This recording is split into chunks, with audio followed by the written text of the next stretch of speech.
A single drop of water, heavy and cool, detaches itself from the tip of a moss-covered limestone eave. It hangs for a timeless heartbeat, refracting the silver light of a moon that has watched over empires for 10,000 years before it finally falls. It strikes the surface of a dark, still basin with a resonant, metallic chime that echoes through a vaulted chamber of baked brick. The ripples spread outward in perfect, rhythmic circles, washing against the edges of the stone, whispering a secret that only the night can hear. Blink. Ripple. Stillness. Welcome to Story AI for Sleep. I am the sleepless historian, your guide through the shifting sands of time, and I am here to protect your rest. Before we travel to the gardens of the High Kings, let us first settle into the sanctuary of the now. Lie back and allow the world outside your door to become a distant, fading memory. Feel the weight of your blanket as it drapes over you. It is a heavy velvet shield woven from the threads of safety and silence. Beneath you, the mattress rises up to cradle every weary muscle, every tired joint, supporting you with the unwavering strength of the earth itself. Inhale slowly, drawing in the cool, quiet air of the night. And exhale steadily, letting the day's frantic noise dissolve into the shadows. Let go of the flickering screens, the ticking clocks, and the weight of tomorrow. Your journey begins at the midnight hearth, where the air is warm and smells of ancient cedar wood and melted beeswax. Watch the embers in the grate as they pulse with a slow, rhythmic orange glow, the heartbeat of a fire that has burned since the dawn of memory. You are safe here. You are weightless. You are drifting. As you watch those embers, the walls of the hearth begin to soften and expand. The dry heat of the fire transforms into a lush, humid warmth, heavy with the scent of damp earth and blooming jasmine. The amber light of the room dissolves into the deep, bruised indigo of a Mesopotamian midnight. The 21st century has vanished. You are standing at the base of the world's greatest wonder, and it is 3 o'clock in the morning in the heart of Babylon. Rising before you, tiers upon tiers of impossible green climb toward the stars. This is the Garden of Nebuchadnezzar II, a mountain of stone and life built in the middle of a desert, dedicated to a queen's longing for the forested hills of her youth. In the silence of the third hour, the structure breathes. It is a massive living organism of leaf, root, and stone, sighing under the weight of its own magnificence. Look up. Enormous date palms, their trunks thick and rough like the legs of stone giants, reach their feathery fronds toward a sky so clear and dark it feels as though you could reach out and touch the crystalline dust of the Milky Way. The breeze, a gentle and rhythmic guest from the Euphrates, moves through the canopy above, creating a soft, dry rustle, the sound of 1,000 silk robes brushing against a marble floor. Sway. And settle. Sway. And settle. But beneath the rustle of the leaves, there is the true heartbeat of this place, the water. In Babylon, water is the blood of the king. To your left, hidden within a massive vaulted arch of mud brick, you can hear the deep, rhythmic groan of the great chain pumps. High above, in the darkness, slaves or oxen turn the heavy wooden wheels that draw the cold, life-giving water of the river up through hidden shafts, lifting it hundreds of feet into the air. Listen to the mechanical rhythm, the slow creak. Groan. Splash as the bronze buckets tilt, spilling their liquid treasure into the high cisterns. It is a sound of immense power and immense patience, a rhythmic pulse that has beat every second of every night for years. The water does not stay at the summit. It begins its long, unhurried descent back to the earth, and we shall follow it. Step forward. Your feet, weightless and bare, touch the cool, damp flagstones of the lowest terrace. The stone is limestone brought from the quarries of the north, and it holds a deep, mineral chill that contrasts beautifully with the humid night air. The path before you is lined with blue-glazed bricks, their surfaces shimmering like the scales of a sleeping dragon under the moonlight. The air here is remarkably different from the dusty heat of the city streets beyond the walls. It is thick, moist, and intoxicating. Breathe it in. It is the scent of 100 worlds. You smell the rich, dark loam of the riverbanks, kept constantly wet and fertile. You smell the sharp, resinous tang of the Lebanon cedars that have been transplanted here, their needles releasing a woody perfume in the damp. And woven through it all is the sweet, narcotic scent of the night-blooming white lotus, their petals open to the moon in the still pools that dot every level of the garden. You are drifting upward now, moving along a staircase of white marble that curves around the second tier. On your right, a small waterfall spills from a stone spout carved into the likeness of a lion's head. The water falls in a steady rhythmic ribbon, striking a basin of black basalt below. Splash. Ripple. The sound is a constant, liquid whisper that drowns out the world. Reach out with your mind and touch the spray. It is a fine, cold mist that clings to your skin, refreshing and pure. The gardens were not merely built, they were engineered to defy the desert. Beneath the layers of fertile soil, King Nebuchadnezzar's architects laid down sheets of lead, then layers of reeds and bitumen, and finally thick bricks of lead-soldered stone to prevent the water from seeping through and rotting the structure. As you walk, you can feel the immense solidity of the arches beneath you. They are vast, cool caverns of shadow where the royal family might escape the midday sun, but at 3 a.m., they are hollow cathedrals of echo and damp. The historical weight of this place settles over you, not as a burden, but as a comforting ancient presence. You are walking where Queen Amytas walked, her sandals clicking softly on these same marble steps as she sought the scent of home. She came from Media, a land of mountains and mists, and here, amidst the flat, sun-scorched plains of Mesopotamia, her husband built her a mountain. This garden is a monument to love and to the human will to recreate paradise where none exists. Every tier you ascend brings a new layer of fragrance and sound. On this second level, the trees are smaller but more dense. Pomegranate and fig trees cast gnarled, rhythmic shadows across the path, their leaves broad and dark. The fruit is heavy on the branches, smelling of sugar and sun-warmed skin, even in the dead of night. Occasionally, a overripe fig drops into the soft moss below with a muffled, rhythmic thud, a small punctuation mark in the silence. The light is constantly shifting. The moon, a bright silver sickle, moves slowly across the meridian, its light filtered through 1,000 layers of green. It creates a dappled world of velvet shadows and brilliant silver highlights. You are moving through a kaleidoscope of stillness. Ahead of you, the path narrows as it leads toward the third terrace. The water channel here is wider, a miniature river that flows alongside the stairs, its surface smooth and dark like obsidian. The current is steady, pulling your gaze along with it as it slides toward the edge of the terrace to begin its downward plunge. The rhythmic hiss of the flowing water acts as a final anchor for your mind, pulling you deeper and deeper into the emerald heart of the night. You are no longer a creature of the modern world. You are a part of the garden. Your breathing has synchronized with the turning of the water wheels and the rustle of the palms. You are drifting, weightless, through a labyrinth of leaves and stone, moving upward toward the summit of the world's greatest secret. The night is deep.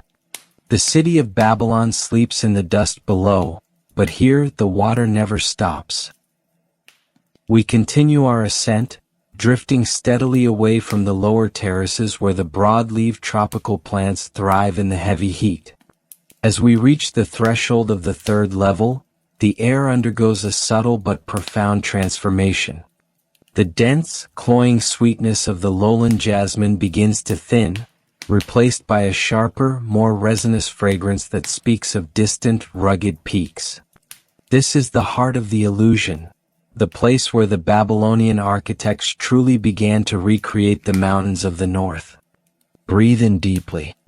The air here is infused with the scent of silver fir and ancient cypress.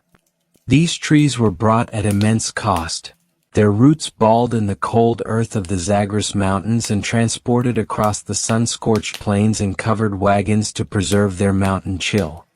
Now, in the stillness of 3 a.m., they release their oils into the humid night. It is a clean, bracing aroma, a woody perfume that feels as though it is clearing the very corners of your mind. Woven into this is the lingering, earthy scent of wet limestone and the faint, bitter tang of the bitumen that seals the terraces. The architecture of the third level is more enclosed, a labyrinth of massive, vaulted corridors that support the weight of the forest above. The baked bricks here are a deep, sun-baked ochre, but in the moonlight they take on the color of weathered bone. Look closely at the walls as we drift past. Each brick is stamped with the seal of Nebuchadnezzar, 3 lines of cuneiform declaring his glory to the gods. But the king's pride is secondary to the silence. The shadows in these archways are thick and velvet soft, reaching out to cradle you in a state of absolute rhythmic peace. Listen to the voice of the mountain. Here the water is not merely falling, it is traveling through the very bones of the structure. Within the thick walls, hidden clay pipes carry the river's blood to every root and every planter. You can hear it, a low rhythmic thrum vibrating through the stone, a subterranean heartbeat that tells you the garden is alive. Thrum, thrum, thrum. It is a deep, grounding frequency that resonates in your chest, pulling your consciousness further away from the surface of the world. To your right, a row of cypress trees stands like a line of silent sentinels against the star-strewn sky. Their dark, needle-like silhouettes are perfectly still, for the wind at this hour is nothing more than a gentle sigh. The moonlight catches the dew on their branches, turning the trees into pillars of frosted silver. Between the trunks, you catch glimpses of the city of Babylon far below. From this height, the greatest metropolis on earth looks like a spilled box of jewels resting in the dust. You see the faint amber glow of the eternal fires atop the ziggurat of Adamananke, the Tower of Babel, rising like a phantom staircase to the heavens. You see the Ishtar Gate, its blue-glazed bricks a dark, sapphire smudge in the distance. But the city feels unreal, a silent stage set from a play that ended centuries ago. The noise of the chariots, the shouting of the merchants, the clatter of the bronze smiths, all of it has been swallowed by the immense rhythmic silence of the night. You are the only one awake in a kingdom of ghosts. Drift closer to the edge of the terrace. The parapet is wide, built of heavy, hewn stone and draped in a thick carpet of mountain ivy. Reach out with your weightless mind and feel the texture of the leaves. They are cool, waxy, and hold the moisture of the midnight mist. Beneath the ivy, the stone is surprisingly warm, having retained the fierce heat of the Babylonian sun throughout the long day. It is a lingering foundational warmth that radiates upward through your phantom feet, a midnight hearth, built into the very masonry of the world. This terrace was designed for Queen Amytis. The king observed her standing on the flat roofs of the palace, her eyes turned toward the north where the mist-shrouded peaks of Media lay hidden beyond the horizon. He saw the way she withered in the flat, yellow glare of the plains. And so, he commanded his engineers to defy nature. They laid down a foundation of massive stone beams, then a layer of reeds mixed with thick, black pitch, the bitumen that bubbles from the desert floor. Over that, they placed a double layer of baked bricks, cemented with lead to ensure not a single drop of water would ever touch the palace rooms below. As you stand here, you sense the immense weight of this devotion. The gardens are not just a feat of engineering, they are a physical manifestation of a husband's plea for his wife to find peace. The rhythmic hiss of the water conduits within the walls is the sound of that plea, continuing long after the king and queen have turned to dust. The fragrance of the third level shifts again as we move toward a secluded grove of almond and walnut trees. In the dark, the leaves of the walnut are a deep, matte green, almost black. The air here is heavier, smelling of green husks and the sweet, fatty aroma of ripening nuts. Woven through this is the scent of the blue-flowering hyssop that grows at the base of the trees, a dusty, herbal fragrance that is known to calm the heart and clear the spirit. Pause for a moment in the center of this grove. The light of the moon is filtered through the canopy, creating a rhythmic pattern of silver coins on the dark earth.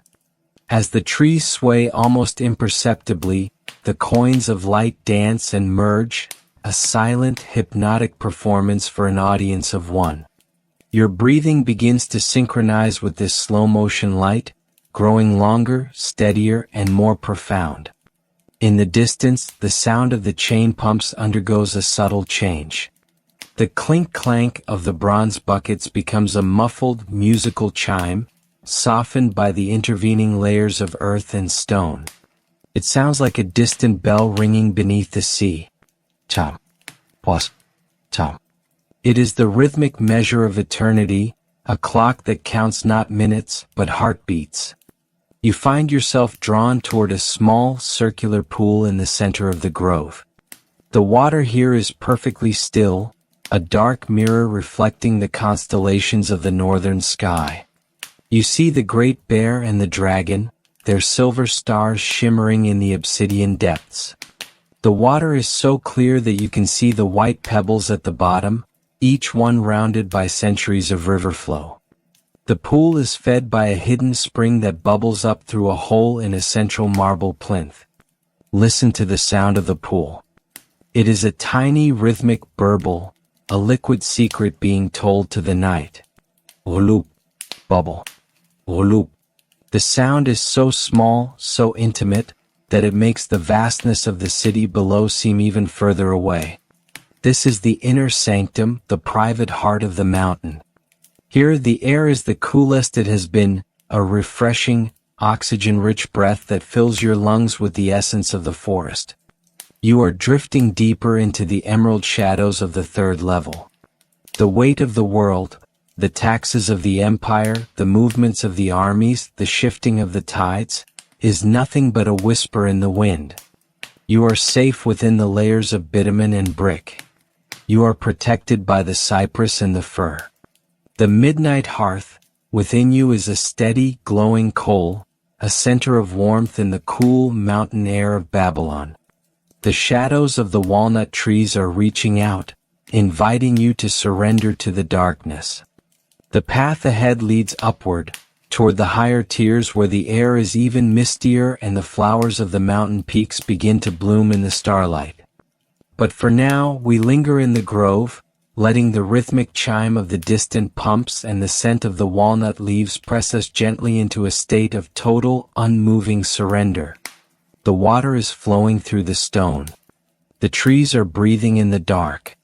The stars are reflected in the pool. We leave the sheltering canopy of the walnut grove, drifting steadily upward as the path of white marble begins to narrow and steepen. We are ascending toward the fourth terrace, a place where the air itself seems to shimmer with a delicate, silver light. Here, the humidity of the gardens reaches its peak, creating a localized mist that clings to the leaves and the stones like a veil of liquid silk.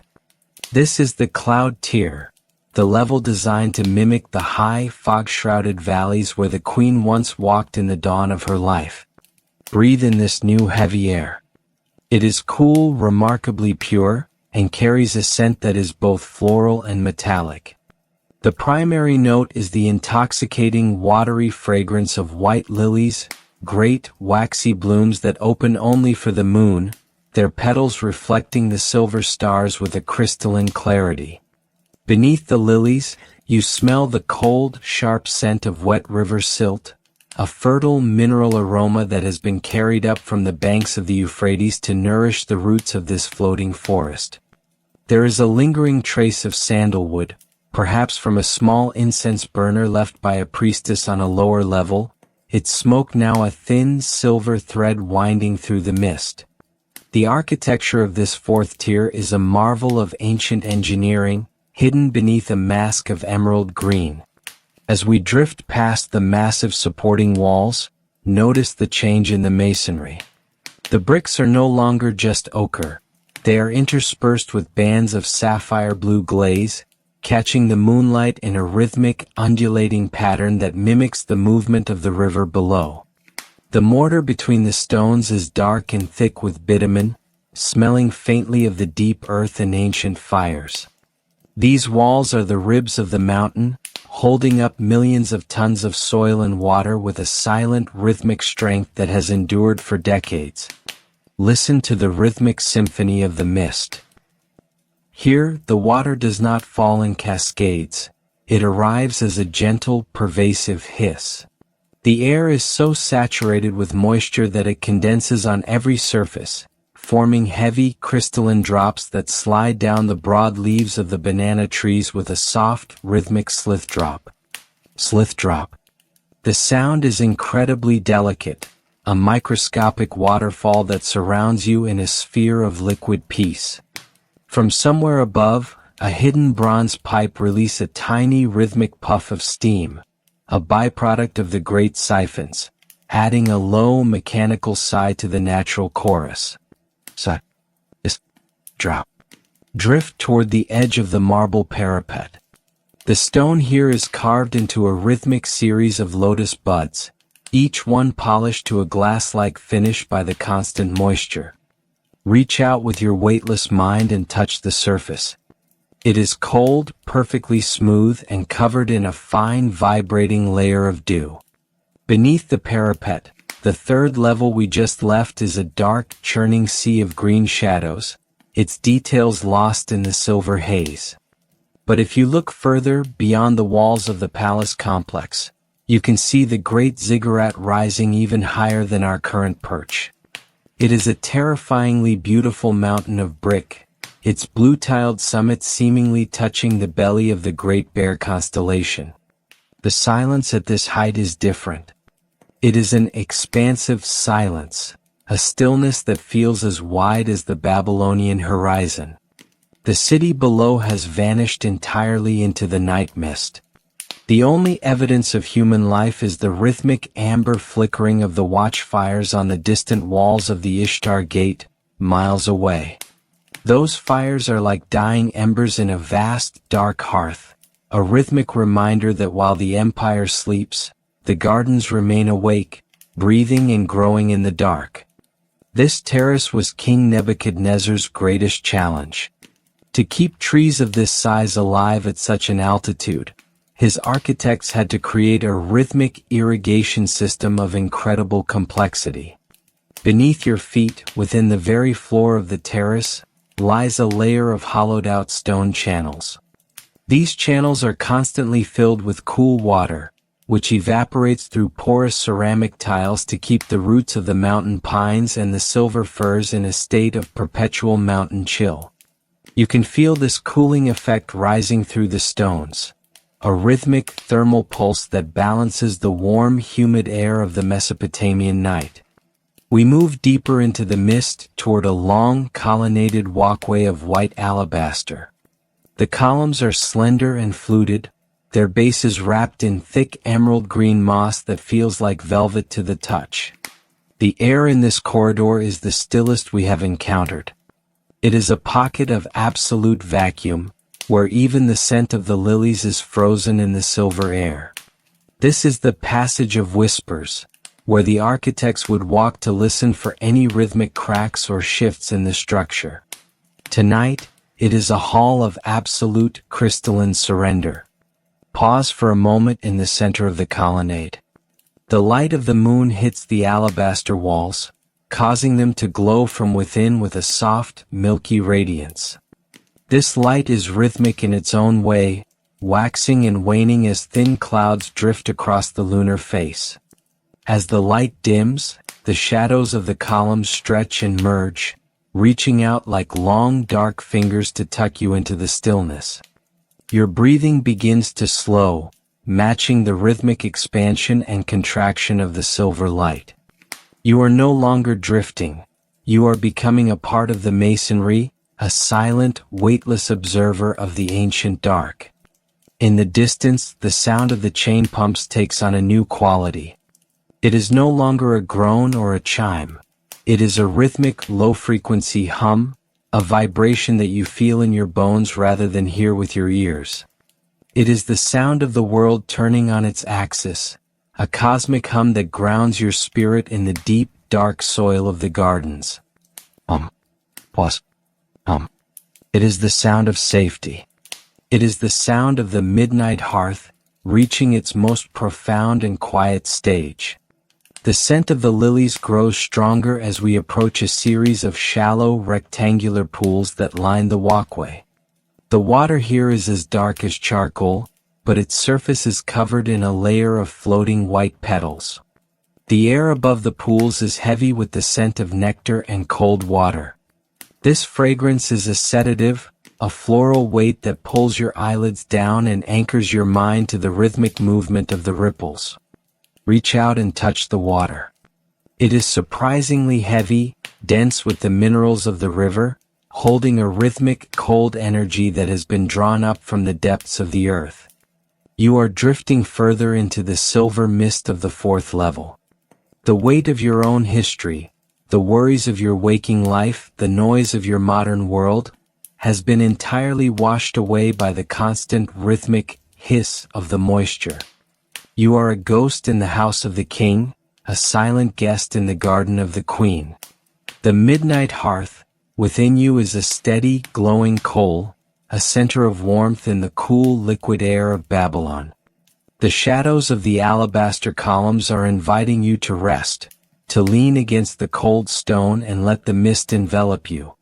The path ahead continues to climb, leading toward the fifth and sixth tiers where the air grows thinner and the exotic birds of the east sleep in cages of gold. But for now, we remain in the colonnade of lilies, letting the rhythmic hum of the siphons and the scent of the wet silk press us gently into a state of total, unmoving surrender. The mist is thick. The lilies are open. The water is hummed by the stone. We leave the silver-laden mist of the fourth terrace, drifting steadily upward as the marble stairs broaden and give way to a floor of polished cedar wood. We have reached the fifth tier, a space that feels less like a wild mountain and more like a celestial palace suspended between the earth and the heavens. The humid, heavy air of the lilies and the wet silt has been left below, replaced by a refined, aromatic warmth.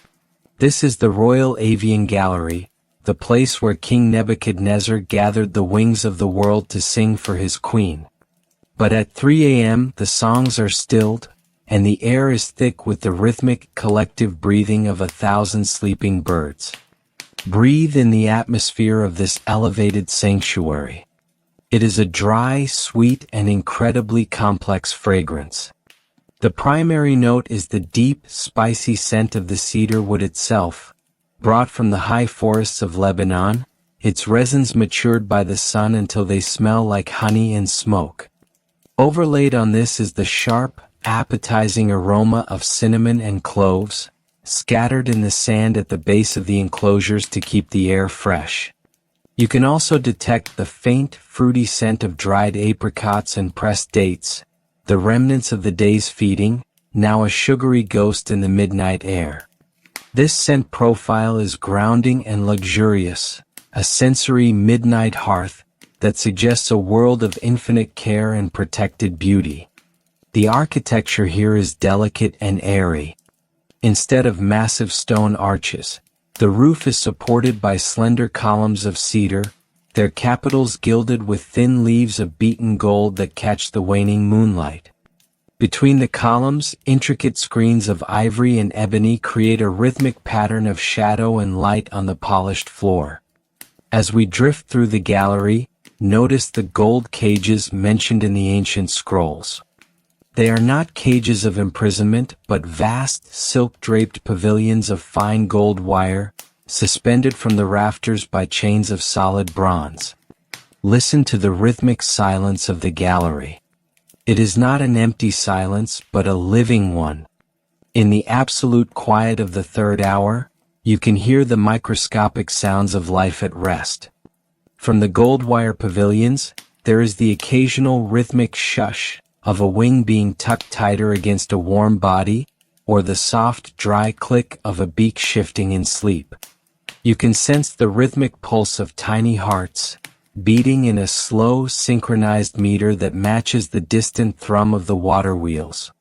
This is the heartbeat of the forest, distilled and gathered into a single, quiet room. Shush, click, pulse. It is a lullaby of the natural world, a rhythmic reminder that all things, no matter how restless, eventually find their way to the dark. Drift toward one of the large, central pavilions. Resting on a branch of polished sandalwood is a pair of peacocks brought from the mysterious lands of the Indus Valley. In the moonlight, their feathers are no longer iridescent greens and blues, but shades of velvet indigo and charcoal. Their long rhythmic tails cascade down like a waterfall of shadows, occasionally shimmering with a ghostly silver light as a stray draft moves through the gallery. You do not need to see their colors to feel their presence. They are heavy with the weight of sleep, their bodies settled into the wood with a profound, unmoving grace.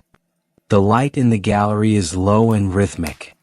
Along the walls, small oil lamps made of green glass are beginning to flicker and die, their wicks drowning in the last of the scented sesame oil. As each flame dies, the shadows of the ivory screens stretch and grow, reaching out to wrap the gallery in a final velvet embrace. The moonlight, filtering through the high cedar louvers, creates a rhythmic strobe effect as we move, painting the gold wire of the cages in flashes of silver and lead. This play of light and shadow is hypnotic, a visual meter that slows your heart rate and encourages your mind to drift further into the dark. This tier represents the king's reach across the known world.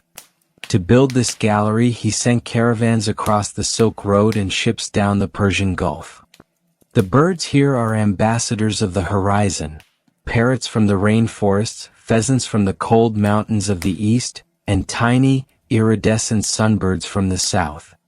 In the stillness, you can sense the rhythmic weight of their journey, now ended in this high, safe garden.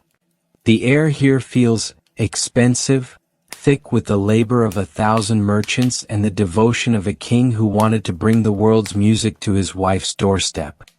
Reach out with your weightless mind and touch the cedar wood of a nearby pillar. It is warm, holding the day's heat deep within its grain. The surface is smooth and slightly waxy, smelling of oil and ancient forest. Beneath the wood, the structure of the gardens remains as solid as ever, a rhythmic foundation of stone and bitumen that vibrates with the distant, low-frequency hum of the water systems. You are suspended in a world of absolute stability, protected from the desert wind by the thick cedar walls and the heavy silk drapes. As we move toward the center of the gallery, we find a small, circular table of lapis lazuli, its surface inlaid with stars of silver and gold. On the table sits a single empty chalice of rock crystal, reflecting the dying light of the lamps. You can sense the lingering presence of the royal keepers who walked this floor only hours ago, their movements rhythmic and hushed so as not to wake the sleeping wings. The air around the table is cool and carries the faint, medicinal scent of myrrh, used to treat the birds' feathers. This scent is a final, fragrant anchor, a healing aroma that signals to your body that it is time to recover, to mend, and to rest. The rhythmic clink of the gold chains above grows softer as the wind outside the garden subsides. The great city of Babylon, with its millions of stories and its vast, sprawling history, is now just a smudge of shadow beneath the stars. From this height, the only reality is the cedar, the gold, and the sleeping birds. You are a part of this rhythmic stillness. Your thoughts are no longer jagged. They are as soft as the peacock's feathers, as steady as the cedar's grain. Your breathing is now perfectly synchronized with the gallery's pulse. In and out. Rhythmic. Weightless. You are drifting through the shadows of the fifth tier, moving toward the narrow, spiraling staircase that leads to the sixth level, the tier of the sundials. The air drifting down from above is different. It is drier, smelling of hot stone and old bronze. It is the scent of time itself. But for now we remain in the company of the birds. We linger in the scent of cinnamon and cedar, letting the rhythmic rustle of the sleeping wings and the fading light of the glass lamps press us gently into a state of total, unmoving surrender. The gold is dimming. The wood is breathing. The wings are still. We leave the feathered silence and the cedar-scented warmth of the avian gallery, drifting steadily toward a narrow, spiraling staircase of white alabaster. As we ascend, the air undergoes yet another transformation. The lush, humid breath of the lower gardens, the lilies, the wet silt, the heavy tropical leaves, is left behind, becoming a dark, fragrant memory beneath us. Here, on the sixth level, the atmosphere is thin, dry, and remarkably still. We have reached the tier of the sundials, the observatory of time, where the engineers of Babylon sought to align the king's paradise with the rhythmic movements of the stars. Breathe in the scent of this high sanctuary.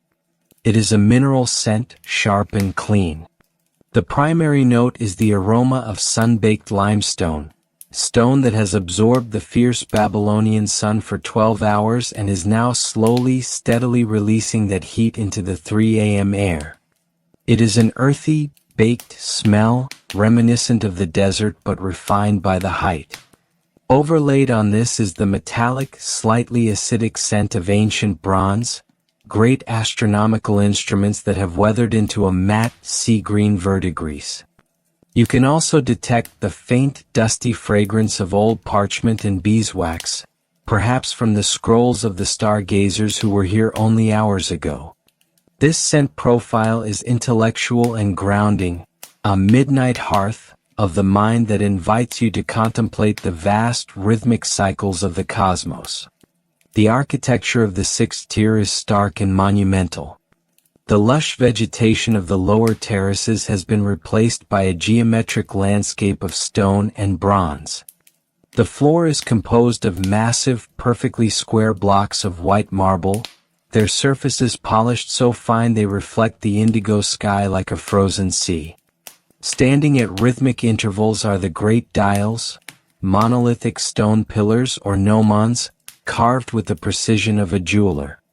Their shadows, cast by the brilliant Mesopotamian moon, stretch across the marble floor like long, dark fingers, marking the passage of the third hour with a silent, rhythmic inevitability.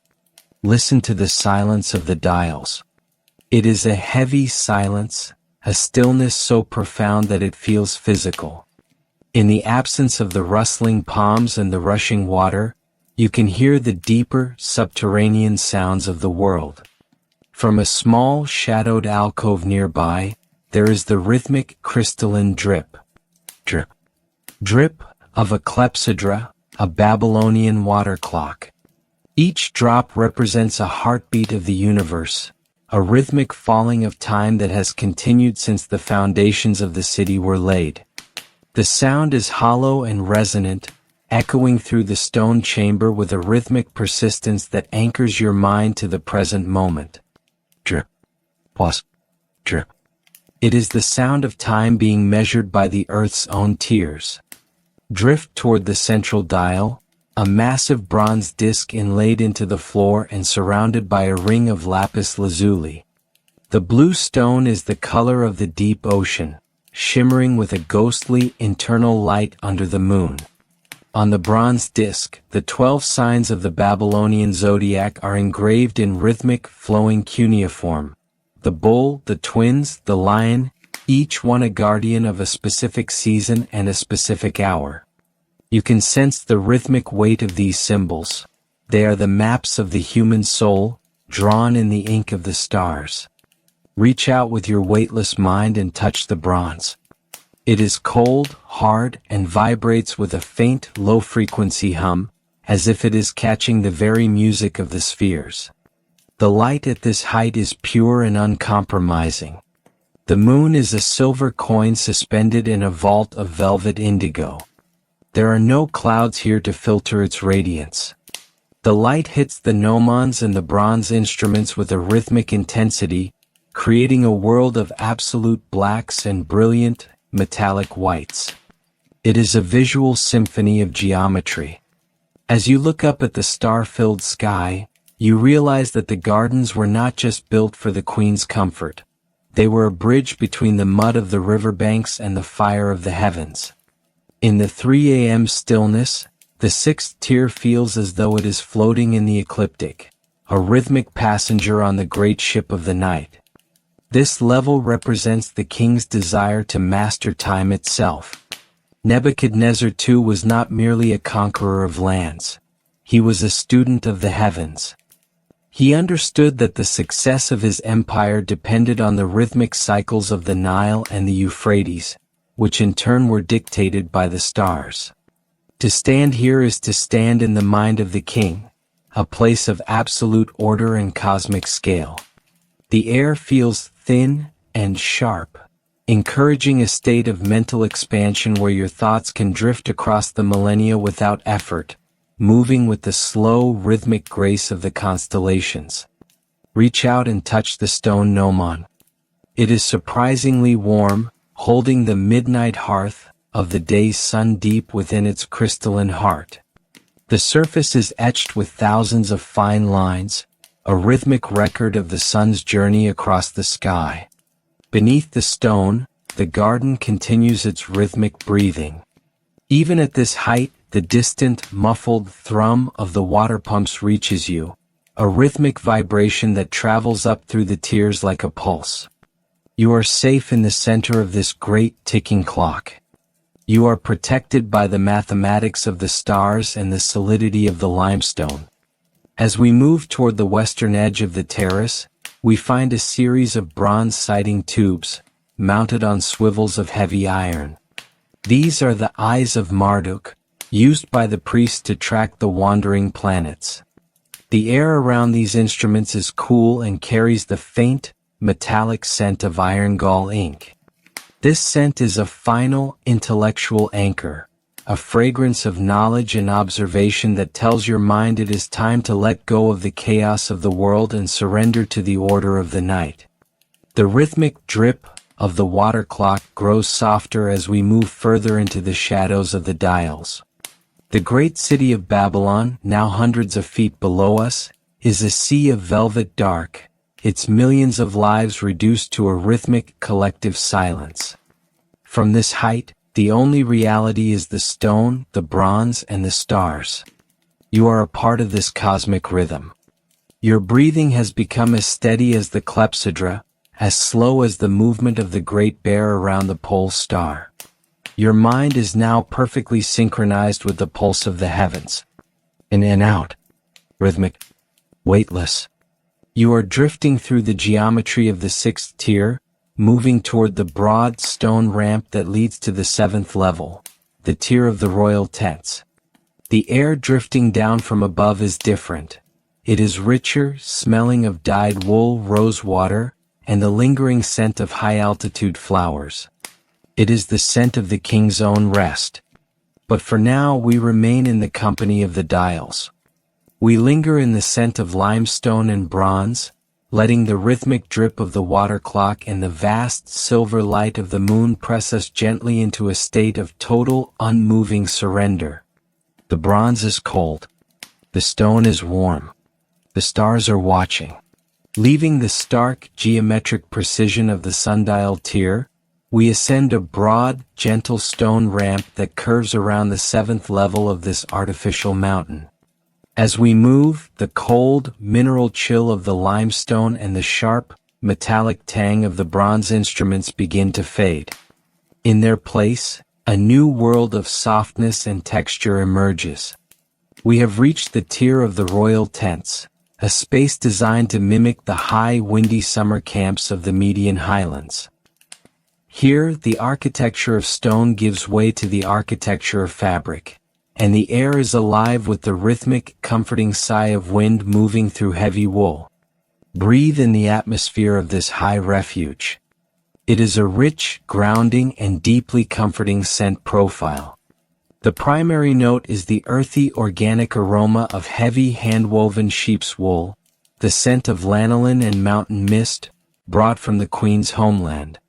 It is a warm smell reminiscent of the midnight hearth, suggesting safety and ancestral shelter.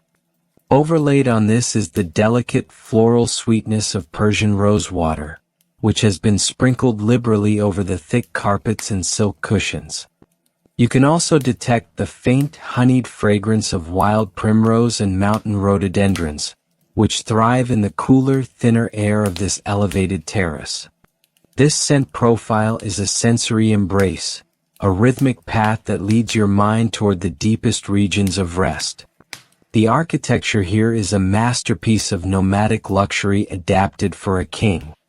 Instead of solid walls, the seventh tier is dominated by massive, pavilion-style tents made of heavy felt and dyed wool.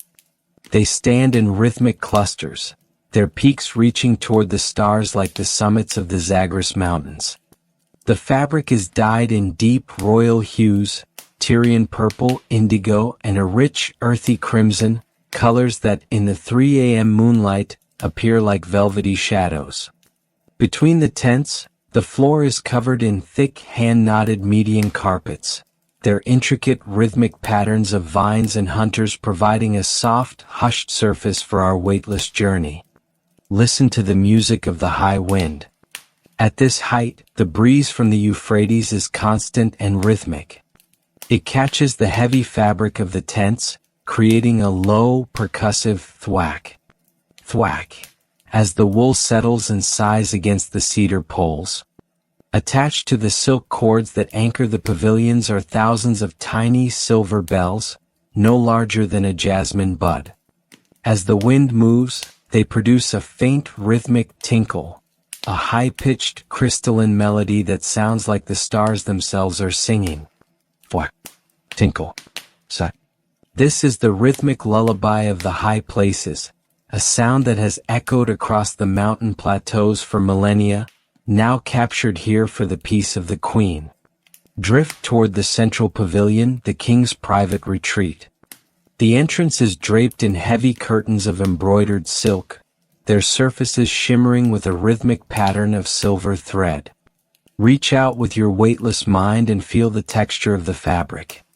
It is cool, incredibly smooth, and holds a slight rhythmic vibration from the wind. Beyond the curtains, the interior is a sanctuary of shadow and scent.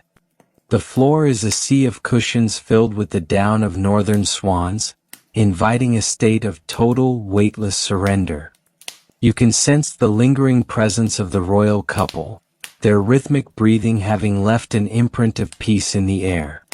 The light at the seventh tier is soft and diffused.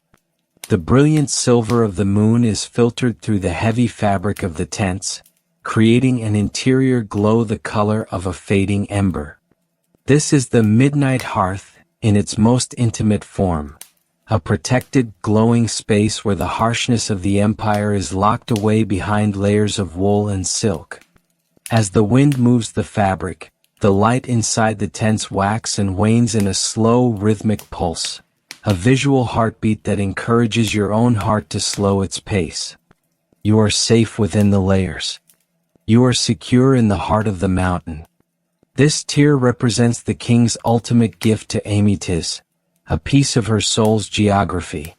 In the dead of night, when the heat of Babylon becomes a memory, the air here feels thin and bright, just as it did in the valleys of her youth. To stand here is to understand the rhythmic power of longing and the lengths a human heart will go to soothe it. The air feels pure, carrying a high-altitude clarity that clears away the final, stubborn fragments of the day's worries. Your thoughts are now as light as the silk thread, drifting steadily on the rhythmic currents of the night. Reach out and touch the heavy cedar pole that supports the tent. It is solid, unmoving, and smells of resin and ancient time. Beneath the carpets, the stone foundation of the gardens remains a steady, rhythmic anchor. Even at this height, the distant, muffled thrum of the water wheels reaches you through the structure.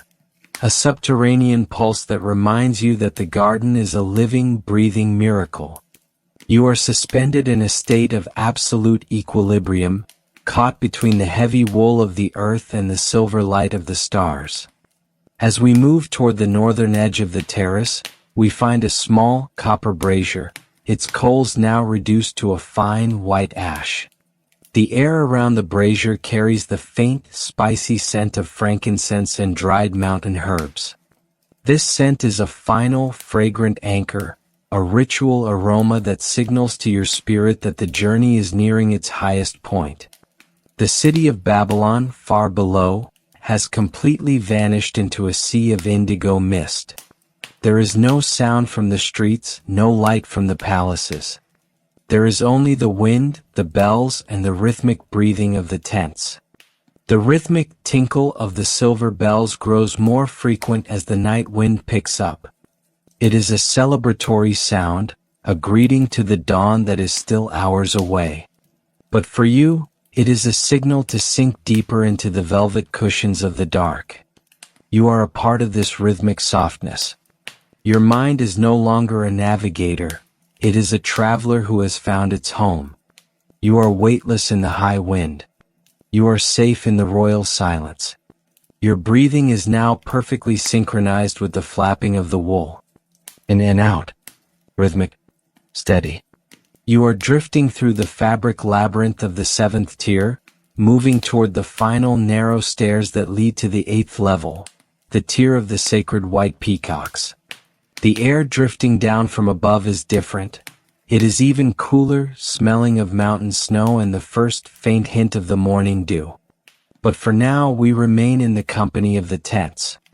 We linger in the scent of rose water and wool, letting the rhythmic sigh of the fabric and the silver chime of the bells press us gently into a state of total, unmoving surrender. The wool is heavy. The silk is cool. The bells are singing you to sleep. We leave the warm wool-scented embrace of the royal tents, drifting steadily upward as the stone ramp narrows into a staircase of pure white Pentelic marble, a rare gift from the lands across the Great Sea. As we ascend to the 8th level, the air undergoes its most dramatic cooling yet. The humid warmth of the lower gardens is now a distant memory, trapped beneath layers of stone and soil. Here, at 3:15 a.m., the atmosphere is crystalline and sharp, carrying the scent of a world washed clean by the moon. Breathe in this high, thin air. It is remarkably pure, holding a scent that is almost colorless in its clarity. The primary note is the cold, mineral aroma of wet marble, a scent that feels like drinking from a mountain spring. Overlaid on this is the delicate, ethereal fragrance of the white Persian iris, their pale petals close tight against the midnight chill, releasing only a faint honeyed musk that lingers in the silver mist. You can also detect a ghostly trace of mountain pine, drifting down from the higher tiers where the snowmelt is mimicked by the clever siphons of the king. This scent profile is the midnight hearth, in its most refined state, not a fire of wood, but a glow of pure, unblemished light that warms the spirit while cooling the body. The architecture of the 8th tier is a study in monochromatic elegance. There are no glazed bricks or gilded cedar beams here. Everything is white. The floors, the columns, and the high, arching trellises are all carved from the same pale stone, giving the terrace the appearance of a palace carved from a single massive block of ice. In the moonlight, the marble does not just reflect the light. It seems to absorb it, glowing with an internal rhythmic radiance that illuminates the shadows without dispelling them. Listen to the silence of the white tier. It is an absolute rhythmic stillness. In the void where the rustling palms once were, You can hear the most microscopic of movements. From the shadows of a marble alcove, there is the softest scritch of a claw against stone, followed by a rhythmic velvet shush. These are the sacred white peacocks of Babylon, rare and spectral creatures brought from the hidden valleys of the Far East. In the 3 a.m. hour, they are not the screaming, vibrant birds of the daytime court. They are silent ghosts, their long, snowy trains draped over the white marble balustrades like frozen waterfalls of lace. Scritch. Shush. Stillness.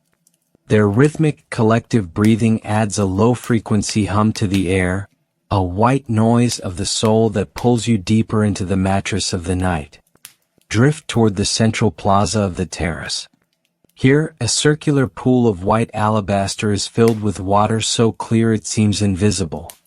The surface is a perfect, dark mirror, reflecting the constellations of the zenith with such precision that you feel as though you are standing on the edge of the universe. Floating on the water are a few stray feathers, white as bone, drifting in a slow rhythmic circle driven by a current so subtle it barely disturbs the surface. Reach out with your weightless mind and touch the water. It is bitingly cold, holding the rhythmic energy of the high mountains, a liquid chill that numbs the frantic thoughts of the day and replaces them with a steady, crystalline focus. The light on the 8th level is a symphony of silver. The moon is directly overhead, its light striking the white surfaces and shattering into 1,000 different shades of pearl, ash, and lead. As you move, the shadows of the peacock's crests, delicate rhythmic fans of white wire, dance across the floor in a slow-motion ballet. This is a world without color, a world reduced to its most basic rhythmic elements of form and light. It is a visual sedative, a rhythmic pattern that tells your brain the time for action is over, and the time for pure observation has begun. This tier represents the purity of the crown. In the Babylonian mind, white was the color of the divine, the shade of the stars and the foam of the cosmic ocean. To build this terrace, Nebuchadnezzar's engineers had to solve the problem of weight. Marble is heavy, and at this height, the pressure on the lower mud brick arches is immense. They used hollowed-out stones and secret chambers filled with light volcanic ash to balance the structure. As you stand here, you can feel that rhythmic balance, a state of tension and release that has held this mountain together for a generation. You are safe in the center of this architectural miracle. You are secure in the marble silence. Reach out and touch a fluted marble column. It is cold, so cold it feels almost like fire. The surface is smooth as silk, yet you can feel the rhythmic grain of the stone beneath your fingers, the record of millions of years of pressure and heat. Beneath the marble, the garden continues its subterranean work. The distant, muffled thrum of the water pumps is a ghostly heartbeat here, a rhythmic vibration that travels up through the core of the mountain. You are a part of this rhythmic endurance. Your spirit is as solid as the stone, as light as the peacock's down. As we move toward the northern edge of the terrace, we find a small, white altar made of ivory and silver. On it lies a single unlit stick of sandalwood incense and a bowl of dried white rose petals. The air around the altar is incredibly still, carrying the faint woody scent of the ivory itself, an ancient organic smell that speaks of the deep earth and the long passage of time. This scent is a final rhythmic anchor, a ritual aroma that prepares you for the highest levels of the garden, where the air begins to touch the realm of the gods. The great city of Babylon, now a vast dark map beneath us, is entirely silent. The processional way is a black ribbon, and the temple of Marduk is a shadow among shadows. From this height, the struggles of the empire, the laws, the wars, the taxes, are as insignificant as the dust on the marble. There is only the moon, the white birds, and the rhythmic drip of the midnight mist. You are a part of this cosmic theater. Your breathing has become as slow as the moon's transit, as steady as the marble's glow. Your mind is now perfectly synchronized with the white silence. In and out. Rhythmic. Weightless. You are drifting through the snowy labyrinth of the 8th tier, moving toward the narrow, spiraling staircase of blue lapis that leads to the 9th level, the tier of the blue glazed lions. The air drifting down from above is different. It is warmer, smelling of baked clay oil lamps and the heavy, sweet scent of dates. But for now we remain in the company of the white peacocks. We linger in the scent of iris and cold stone, letting the rhythmic shush of the feathers and the silver light of the moon press us gently into a state of total, unmoving surrender. The marble is cold. The birds are still. The night is pure. We leave the cold, ethereal whiteness of the peacock terrace, drifting steadily downward through a narrow passageway of blue-tiled brick. As we descend to the 9th tier, the crystalline, mountain air chill of the marble begins to soften. The atmosphere becomes denser, warmer, and more grounding. We have reached the tier of the blue-glazed lions, a level that celebrates the strength of the empire and the foundational clay of Mesopotamia itself. At 3:20 a.m., this terrace is a temple of shadow and deep, sapphire light, where the ferocity of the desert is tamed by the rhythmic art of the kiln. Breathe in this rich, earthy air. It is a scent that speaks of the very bones of Babylon. The primary note is the warm, comforting aroma of baked clay, the smell of the millions of mud bricks that form the city's heart, still radiating the day's heat. Overlaid on this is the thick, sweet scent of sesame oil, used to polish the glazed tiles and feed the small bronze lamps that line the walls. You can also detect the heavy, sugar-rich fragrance of the date palms that grow in great square planters on this level. Their fruit is dark and sticky, releasing a scent like caramel and sun-darkened wood into the midnight air. This scent profile is a sensory midnight hearth, providing a profound sense of weight and historical permanence.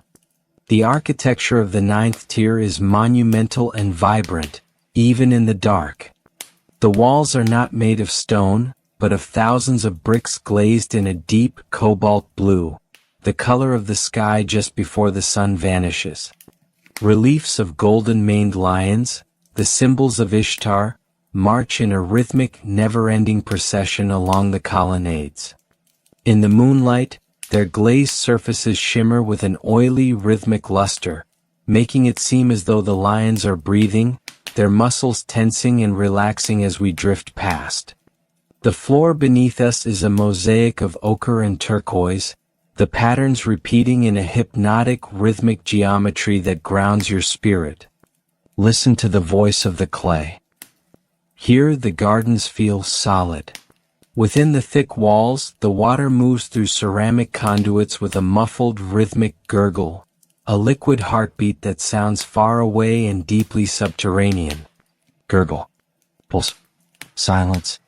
The wind, catching the sharp edges of the glazed bricks, produces a low, hollow whistle, a rhythmic note that sounds like a reed flute played in a distant room.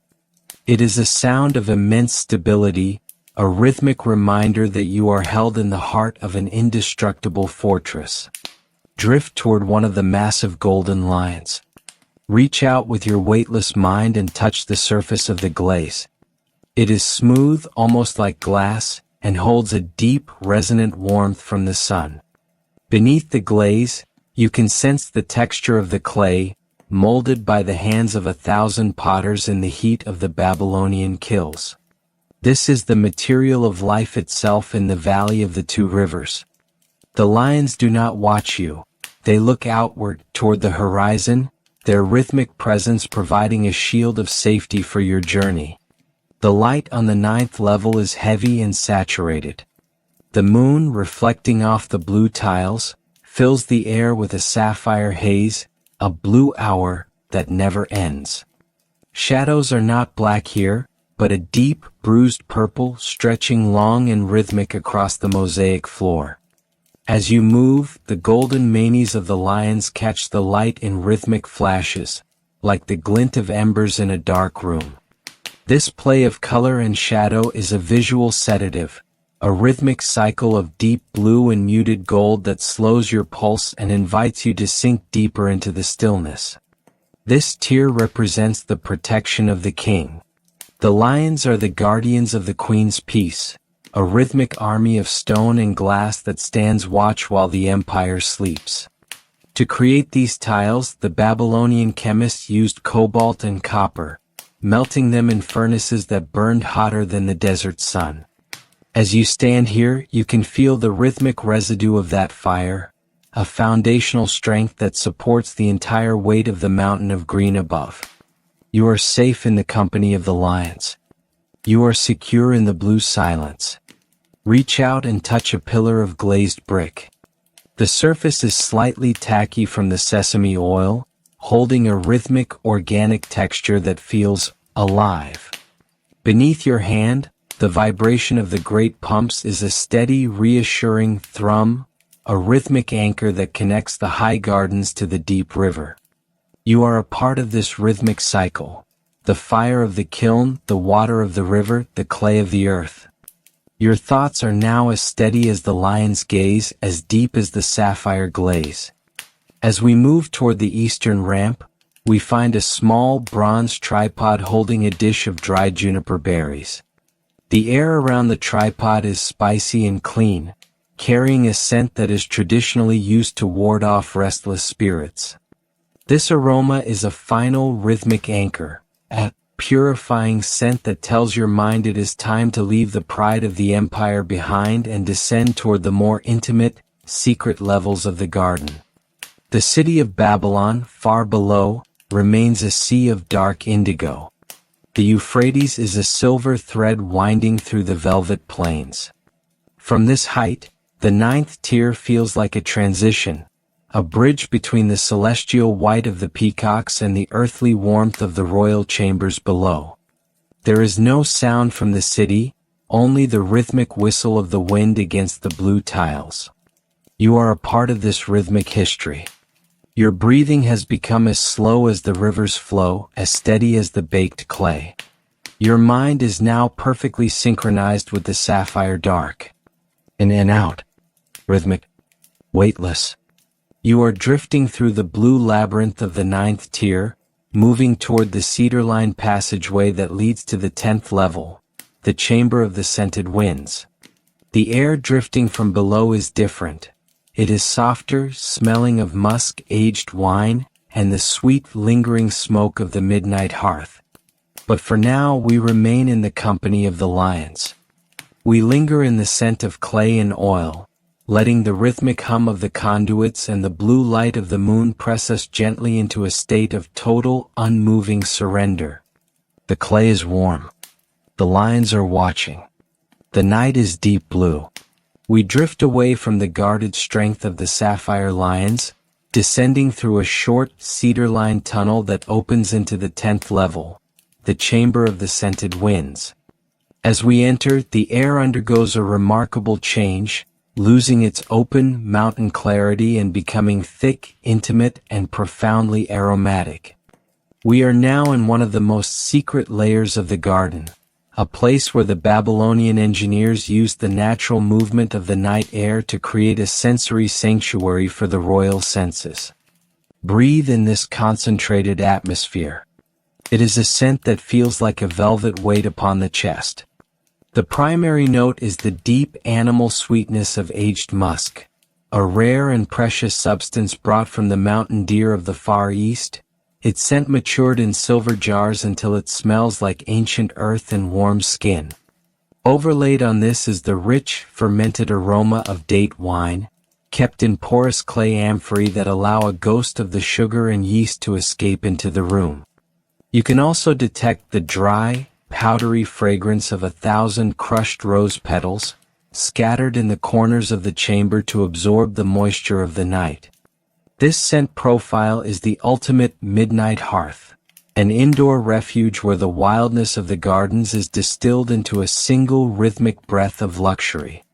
The architecture of the 10th tier is designed for the ear and the nose rather than the eye.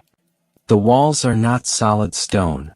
They are composed of intricate honeycomb screens carved from sandalwood and cedar. These screens, or mashrabiyah, allow the 3 a.m. breeze to pass through, but as it does, it is forced through narrow rhythmic apertures that act like the pipes of a great organ.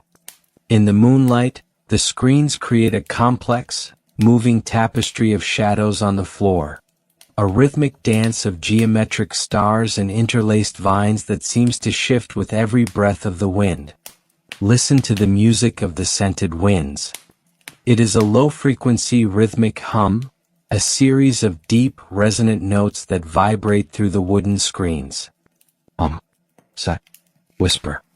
The sound is perfectly pitched to the human resting pulse, a mechanical lullaby that resonates in the very marrow of your bones.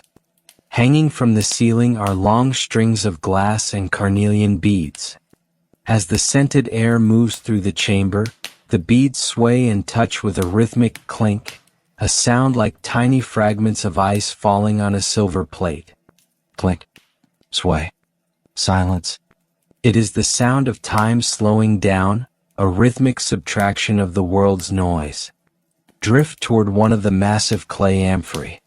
Reach out with your weightless mind and touch the cool, unglazed surface. The clay is damp to the touch, breathing the wine it holds.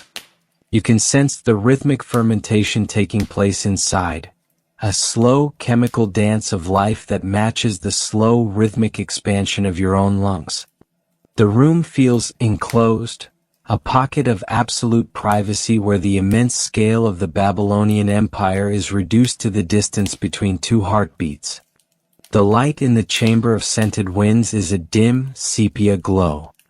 The moonlight is broken into a million tiny dots by the honeycomb screens, casting a rhythmic star map across your path. There are no lamps burning here. The only light comes from the moon and the faint, phosphorescent glow of the lichen that grows on the damp cedar beams. It is a visual sanctuary, a rhythmic pattern of dark and light that tells your mind it is safe to close its eyes, to let the shadows take the lead. This tier represents the internal garden, the place where the king and queen would come to escape not just the heat, but the very eyes of the gods. To create this room, the architects had to understand the physics of the wind, building secret chimneys that draw the cool air from the lower water galleries and push it upward through the scented screens. As you stand here, you can feel that rhythmic movement of air, a cool, invisible river that washes over your skin, carrying away the last traces of physical tension. You are safe in the honeycomb dark. You are secure in the musk of the night. Reach out and touch a sandalwood screen. The wood is oily and fragrant, holding a rhythmic, organic texture that feels soft despite its strength. Beneath the wood, the deep thrum of the garden's water pumps is a distant, rhythmic echo, a heartbeat heard through a thick wall. You are a part of this rhythmic distillation, the wind, the wood, the musk, the wine. Your thoughts are now as fluid as the scented air, as steady as the glass beads sway. As we move toward the southern exit, we find a small ivory bowl filled with a dark, resinous paste, laudanum and myrrh mixed with honey. The air around the bowl is medicinal and heavy, a scent that promises a sleep without dreams, a rest without end. This fragrance is a final rhythmic anchor, a sedative aroma that signals to your spirit that we are entering the final tiers of the journey, approaching the summit where the gardens touch the absolute silence of the stars. The great city of Babylon is now a myth, a dream told by someone else. From this height, the chamber of scented winds is the only reality. There is no king, no queen, no empire, only the hum of the wind through the sandalwood and the clink of the beads in the dark. You are a part of this rhythmic intimacy. Your breathing has become as heavy as the musk, as slow as the wine's breath. Your mind is now perfectly synchronized with the honeycomb dark. In and out. Rhythmic. Weightless. You are drifting through the fragrant labyrinth of the 10th tier, moving toward the stairs of green jasper that lead to the 11th level, the Hall of the Emerald Moss. The air drifting from above is different. It is colder, smelling of deep water, crushed ferns, and the first faint hint of the primordial forest. But for now we remain in the company of the scented winds. We linger in the scent of musk and wine, letting the rhythmic sigh of the wood and the silver chime of the beads press us gently into a state of total, unmoving surrender. The wood is fragrant. The beads are still. The night is a velvet weight. We leave the heady, musk-laden warmth of the scented chambers, drifting downward into the cool green shadows of the 11th level, the Hall of the Emerald Moss. This is the garden's secret lungs, a subterranean sanctuary carved into the very center of the massive stone substructure. Here the light of the moon cannot reach directly. Instead, it filters down through deep, vertical shafts, arriving as a faint, aquatic glow that paints the walls in shades of teal and jade. At 3:30 a.m., this hall is the coolest, dampest, and most silent place in all of Babylon. Breathe in the air of this primordial forest. It is a sharp, refreshing contrast to the spicy luxury of the tiers above. The primary note is the scent of wet, crushed ferns, a green, peppery aroma that smells of life at its most fundamental level. Overlaid on this is the deep, grounding smell of damp earth and the mineral tang of limestone that has been saturated with river water for a generation. You can also detect a faint, metallic scent, the green patina of copper pipes that snake through the moss, carrying the lifeblood of the Euphrates. This scent profile is the ultimate root hearth, a fragrance that anchors your spirit to the very foundations of the world, providing a sense of absolute, unshakable security.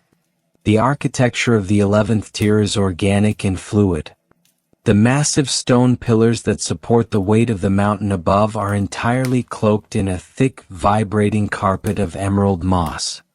The moss is so deep, so lush, that it swallows all sound, creating an acoustic vacuum that feels like being underwater. As we drift through the hall, the walls seem to pulse with a slow, rhythmic life. Small, bioluminescent mushrooms grow in the crevices of the damp stone, their faint, rhythmic flickering providing the only light. It is a world of soft edges and velvet surfaces, a rhythmic landscape of green shadow that invites your mind to surrender its final defenses. Listen to the liquid heartbeat of the hall. Here, the water does not fall, it seeps. You can hear the rhythmic drip, drop, drip of condensation falling from the vaulted ceiling into shallow, moss-lined pools. Each drop is a crystalline note in a slow-motion symphony. Drip, ripple, silence. From the walls themselves, there is a constant, low-frequency murmur of water moving behind the stone, a subterranean river that sounds like the distant, rhythmic breathing of a sleeping giant. It is a sound of immense, hidden power, a rhythmic reminder that you are being held in the heart of a living miracle. Drift toward one of the moss-covered pillars. Reach out with your weightless mind and touch the surface. It is incredibly soft, holding a cool liquid weight that feels like a damp sponge. Beneath the moss, the stone is cold and vibrating with the rhythmic thrum of the great chain pumps, which are closer here than at any other level. You can feel the mechanical pulse of the empire, the rhythmic clank-slosh of the bronze buckets, transformed by the stone and the moss into a gentle rhythmic vibration that resonates in your very bones. You are safe in the green dark. You are secure in the heart of the mountain. The light in the Hall of Emerald Moss is a hypnotic, subaquatic teal. The moonbeams traveling down the long stone shafts catch the fine mist that hangs in the air, creating rhythmic pillars of light that look like solid glass. As you move through these beams, the mist dances in slow, rhythmic swirls, a visual representation of the garden's breath. This play of light and shadow is a visual sedative, a rhythmic cycle of green and blue that tells your heart to slow its beat, to match the rhythmic dripping of the water. This tier represents the secret life of the garden. While the tiers above are for show, for the queen's pleasure and the king's pride, this level is for the plants themselves. This is where the gardeners of Babylon come to cultivate the rarest ferns and the most delicate orchids, sheltered from the wind and the sun. To build this hall, the architects had to understand the rhythmic cooling of the earth, using the thermal mass of the stone to maintain a constant, perfect temperature. You are standing in a feat of climate control that has lasted thousands of years. You are protected by the wisdom of the ancients and the silence of the moss. Reach out and touch a strand of trailing fern. The leaves are delicate and waxy, holding a rhythmic organic texture that feels cool and bright. Beneath your hand, the vibration of the water is a steady, reassuring hum, a rhythmic anchor that connects you to the deep, dark river. You are a part of this rhythmic cycle. The water, the stone, the moss, the life. Your thoughts are now as green as the ferns, as steady as the dripping water. As we move toward the northern passage, we find a small, stone basin filled with charcoal and crushed pine needles. The air around the basin is clean and ozonic, carrying a scent that feels like the air after a mountain storm. This fragrance is a final rhythmic anchor, a clarifying aroma that tells your mind it is time to leave the depths and begin the final ascent toward the summit of the gardens. The great city of Babylon is now a distant thought, a shadow on the surface of the world. From this height, the Hall of Emerald Moss is the only reality. There is no time, no history, only the drip of the water and the pulse of the moss in the dark. You are a part of this rhythmic stillness. Your breathing has become as slow as the moss's growth, as steady as the subterranean river. Your mind is now perfectly synchronized with the green dark. In and out. Rhythmic. Weightless. You are drifting through the emerald labyrinth of the 11th tier, moving toward the stairs of black basalt that lead to the 12th level, the terrace of the midnight jasmine. The air drifting from above is different. It is warmer, smelling of honey, night flowers, and the first faint hint of the coming dawn. But for now we remain in the company of the moss. We linger in the scent of ferns and damp stone, letting the rhythmic drip of the water and the teal light of the mist press us gently into a state of total, unmoving surrender. The moss is soft. The water is rhythmic. The night is a green dream. We ascend from the cool emerald depths of the moss halls, drifting steadily upward as the air begins to lighten and warm once more. As we reach the 12th level, the damp, subterranean scent of ferns and wet stone dissolves into something far more ethereal and intoxicating. We have arrived at the terrace of the midnight jasmine, a level that feels as though it were woven from the stars themselves.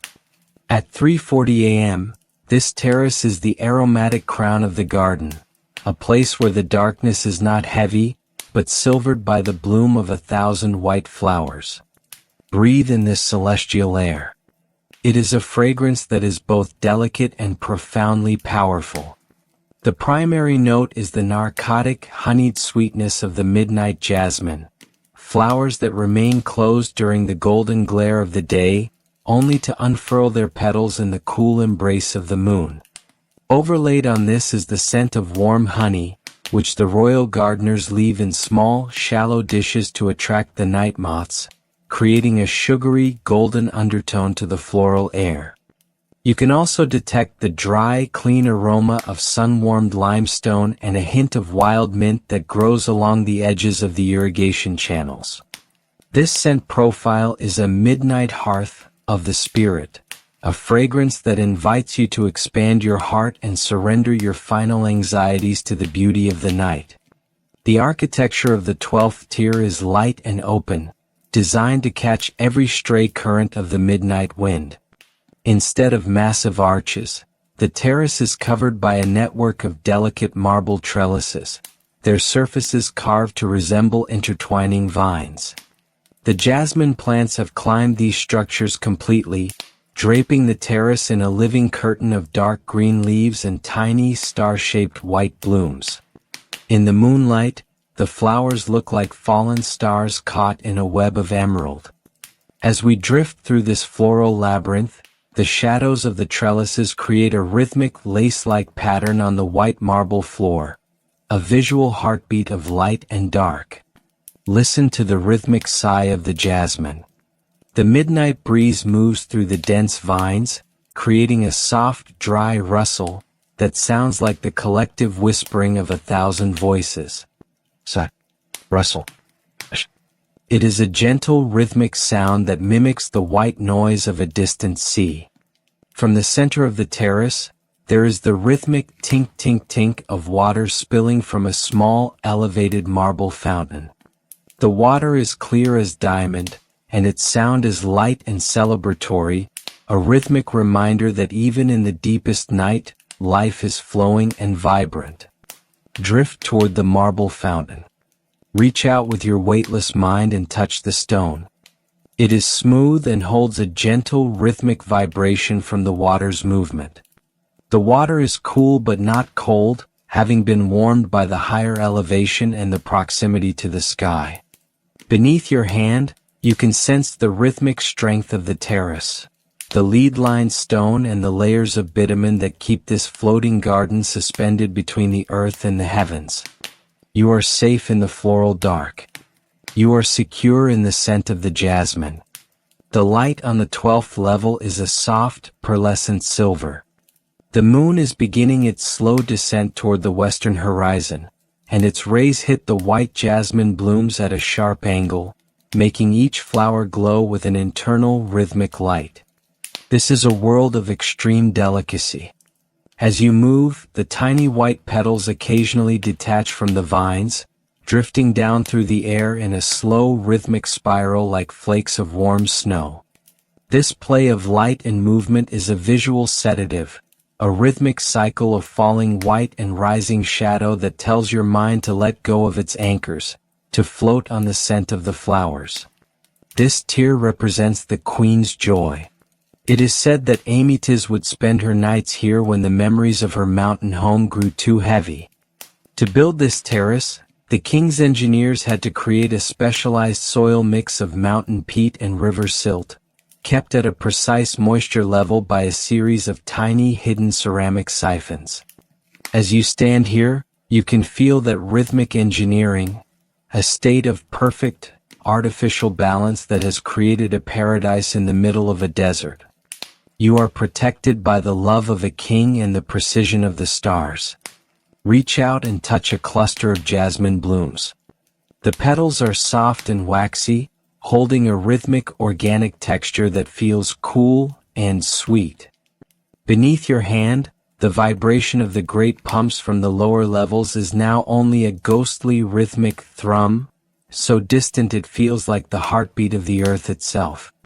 You are a part of this rhythmic blooming, the moon, the flower, the scent, the wind. Your thoughts are now as light as the falling petals, as steady as the jasmine's breath. As we move toward the northern stairs of blue sapphire, we find a small, silver censer holding a single unlit stick of agarwood. The air around the censer is woody and deep, carrying a scent that anchors the floral sweetness of the jasmine. This aroma is a final rhythmic anchor, a grounding scent that prepares you for the 13th tier, where the garden begins to merge with the royal apartments. The great city of Babylon below is now hidden by a layer of silver mist. The only reality is the terrace, the trellises, and the stars.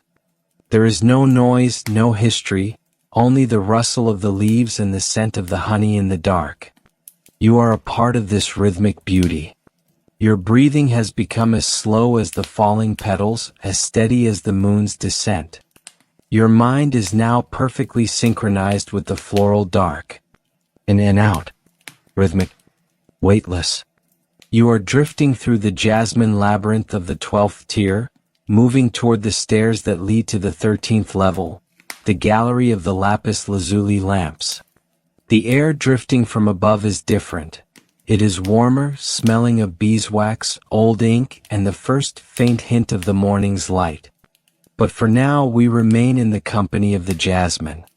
We linger in the scent of honey and white flowers, letting the rhythmic rustle of the vines and the silver light of the moon press us gently into a state of total, unmoving surrender.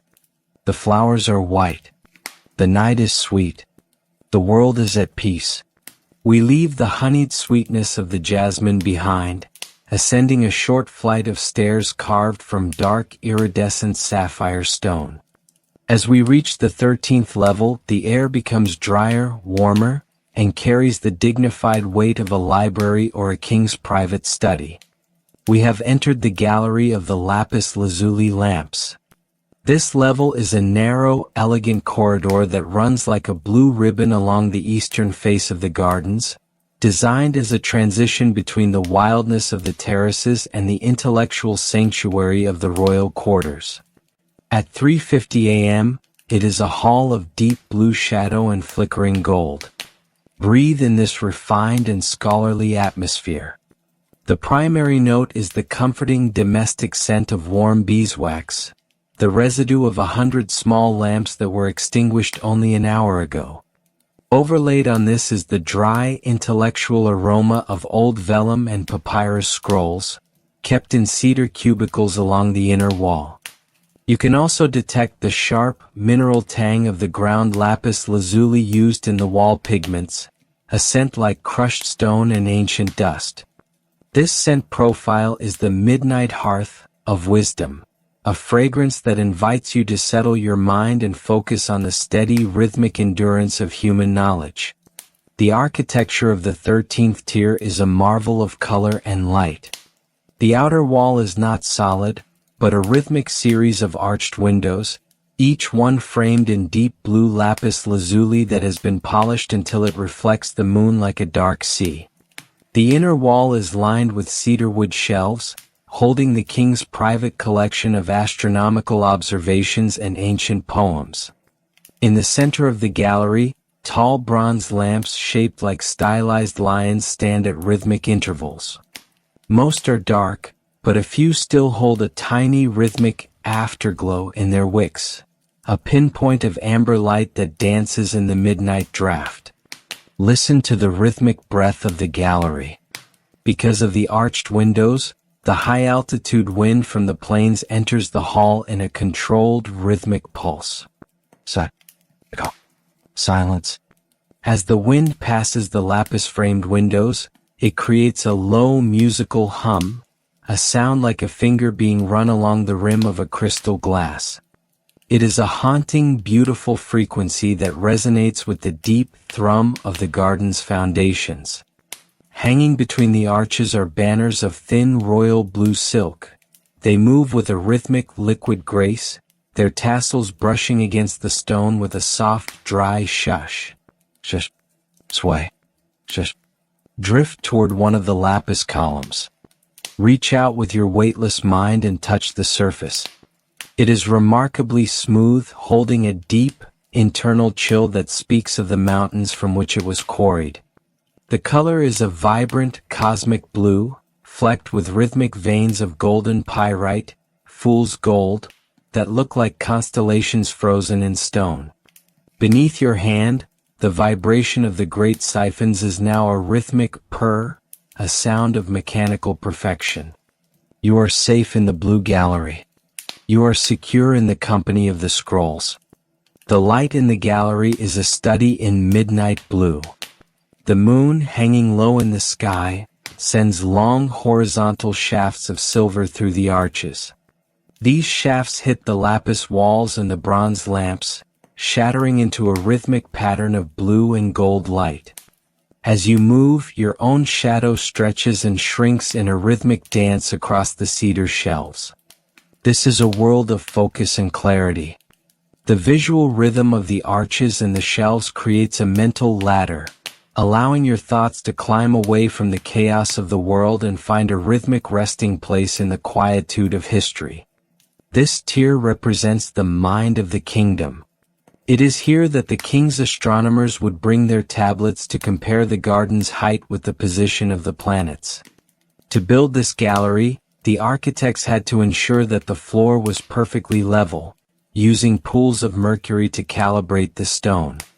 As you stand here, you can feel that rhythmic precision, a sense of absolute balance and order. You are protected by the mathematics of the ancients and the steady rhythmic pulse of the stars. Reach out and touch a cedarwood scroll case. The wood is dry and smells of resin and time. Beneath your hand, you can sense the rhythmic weight of the knowledge inside, the observations of 1,000 years, recorded in the rhythmic strokes of a stylus on clay and reed. You are a part of this rhythmic recording, the light, the stone, the wood, the word. Your thoughts are now as clear as the lapis, as steady as the beeswax flame. As we move toward the northern end of the gallery, we find a small, obsidian table holding a single unlit candle of scented tallow and a bowl of dried lavender. The air around the table is herbal and clean, a clearing scent that signals the transition into the 14th tier, the hall of the royal slumber. The great city of Babylon is now a memory of light, far below the blue windows. The only reality is the gallery, the scrolls, and the rhythmic sigh of the silk. There is no noise, no urgency, only the hum of the wind and the scent of the wood in the dark. You are a part of this rhythmic intellect. Your breathing has become as slow as the wind's song, as steady as the lapis stone. Your mind is now perfectly synchronized with the blue dark. In and out. Rhythmic. Weightless. You are drifting through the scholarly labyrinth of the 13th tier, moving toward the heavy, gold-embossed doors that lead to the 14th level. The air drifting from beyond is different. It is thicker, smelling of frankincense, sandalwood, and the profound, absolute stillness of the king's sleep. But for now we remain in the gallery. We linger in the scent of beeswax and cedar, letting the rhythmic shush of the silk and the silver light of the moon press us gently into a state of total, unmoving surrender. The blue is deep. The night is quiet. The scrolls are still. We pass through the gold-embossed doors of cedar, leaving the scholarly blue light of the gallery for a space that is defined by the absence of light. We have reached the 14th level, the hall of the royal slumber. This is the inner sanctum, the physical and spiritual heart of the palace within the gardens. At 4 a.m. the air here is the stillest in the world. It is a chamber designed to mimic the womb of the earth, warm, dark, and utterly silent. Breathe in this dense, sacred atmosphere. It is the scent of power at rest. The primary note is the heavy, resinous fragrance of high-grade frankincense, which has been burned in silver braziers throughout the night. It is a thick smell, sweet and slightly lemony, that seems to slow the very passage of time. Overlaid on this is the creamy, woody aroma of aged sandalwood, used for the bed frames and the wainscoting. You can also detect the faint, metallic scent of the heavy gold tapestries, a scent of old wealth and sun-warmed metal. This scent profile is the ultimate midnight hearth, a sanctuary where the world's demands are silenced by the weight of velvet and the grace of the gods. The architecture of the 14th tier is an exercise in total sensory deprivation. The walls are draped in 3 layers of heavy Babylonian wool and silk, ensuring that not even the rhythmic hum of the water pumps can penetrate the silence. The floor is covered in a depth of white swan-down rugs that swallow the sound of a footfall before it can even begin. In the center of the hall stands the royal bed, a massive platform of carved ebony and gold, surrounded by sheer curtains of violet gauze that sway almost imperceptibly in the rhythmic breath of the hidden ventilation shafts.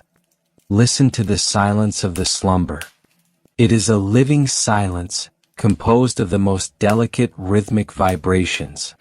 From the corner of the room, there is the slow rhythmic thrum of a large feathered fan being moved by a weighted water clock mechanism, a silent servant that never tires.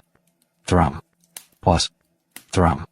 Beyond the curtains, you can sense the rhythmic, deep breathing of the king and queen, the rulers of the world reduced to the humble rhythmic vulnerability of sleep. Their breath is the anchor of the empire, a slow, steady tide that governs the peace of the night. Drift toward the ebony bed frame. Reach out with your weightless mind and touch the wood. It is cool, dense, and feels like polished stone. The gold inlay is warmer, holding a rhythmic glow of thermal energy that it has absorbed from the incense braziers. Beneath the wood, the foundations of the gardens are a distant, forgotten dream. Here, the only reality is the rhythm of the breath and the scent of the resin. You are safe in the velvet void. You are secure in the heart of the kingdom.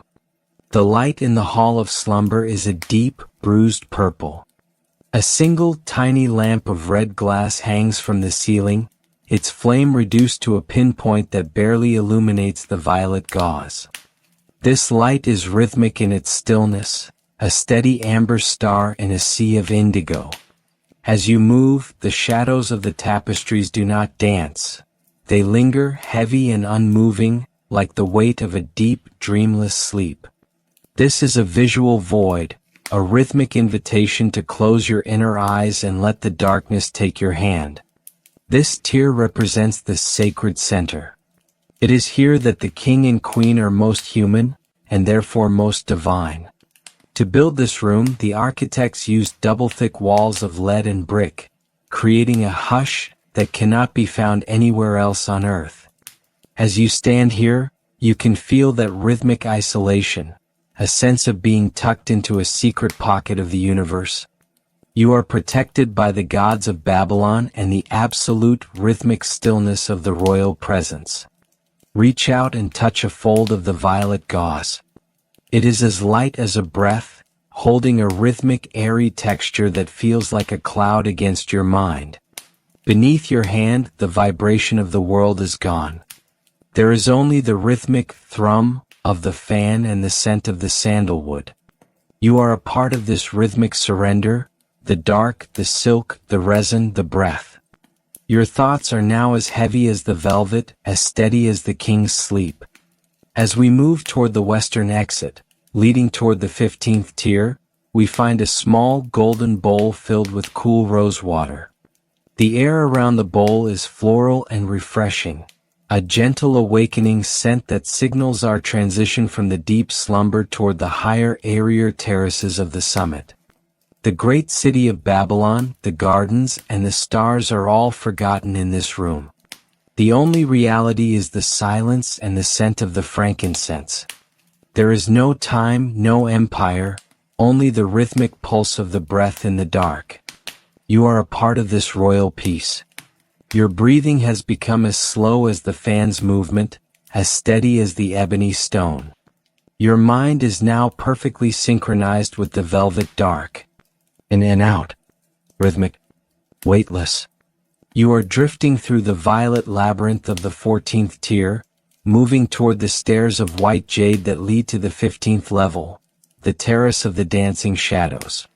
The air drifting from above is different. It is lighter, smelling of cool night air, mountain herbs, and the first faint whisper of the dawn's wind. But for now we remain in the hall. We linger in the scent of sandalwood and resin, letting the rhythmic thrum of the fan and the violet light of the lamp press us gently into a state of total, unmoving surrender. The dark is deep. The night is holy. The king is at rest. We emerge from the heavy, incense-laden stillness of the royal slumber, drifting upward onto the 15th level, the terrace of the dancing shadows. The transition is profound. After the velvet enclosure of the king's chambers, the air here feels vast, liberated, and vibrantly alive. We are now nearing the summit of the mountain, where the garden begins to surrender its architectural form to the raw elements of the Babylonian sky. At 4:10 a.m., the terrace is a stage for the wind and the moon, a place of rhythmic movement and silvered clarity. Breathe in this high-altitude air.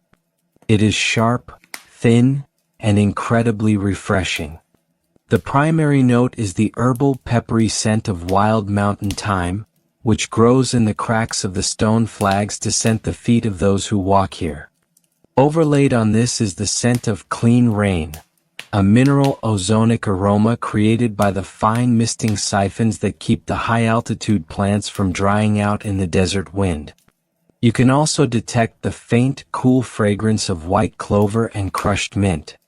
This scent profile is the midnight hearth of the open road, a fragrance that clears the mind of the heavy dreams of the lower levels and prepares you for the clarity of the stars. The architecture of the 15th tier is skeletal and fluid. There are no walls here, only a rhythmic series of tall, slender pillars made of black basalt, supporting a roof of stretched white linen sails. The sails are not fixed. They are rigged with silken ropes, allowing them to billow and shift in the rhythmic night wind. In the moonlight, the white linen looks like the wings of a great bird caught in mid-flight. As the sails move, they cast massive rhythmic shadows across the floor, the dancing shadows for which the terrace is named, creating a visual landscape that is never the same for two heartbeats. Listen to the symphony of the high terrace. It is a world of rhythmic, percussive sounds. The linen sails catch the wind with a deep, muffled whump. Sigh. As the tension in the ropes is released and regained. Whomp. Sigh. Snap. Hanging from the basalt pillars are clusters of obsidian wind charms, their dark surfaces polished to a mirror finish. As the wind moves through them, they strike one another with a rhythmic, glass-like clink. A sharp, crystalline sound that cuts through the low-frequency hum of the wind. Clink.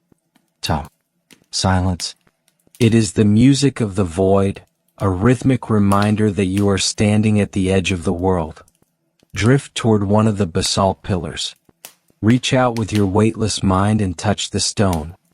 It is cold, dense, and holds a slight, rhythmic vibration from the tension of the sail ropes. The surface is etched with fine rhythmic grooves that whistle as the wind passes over them.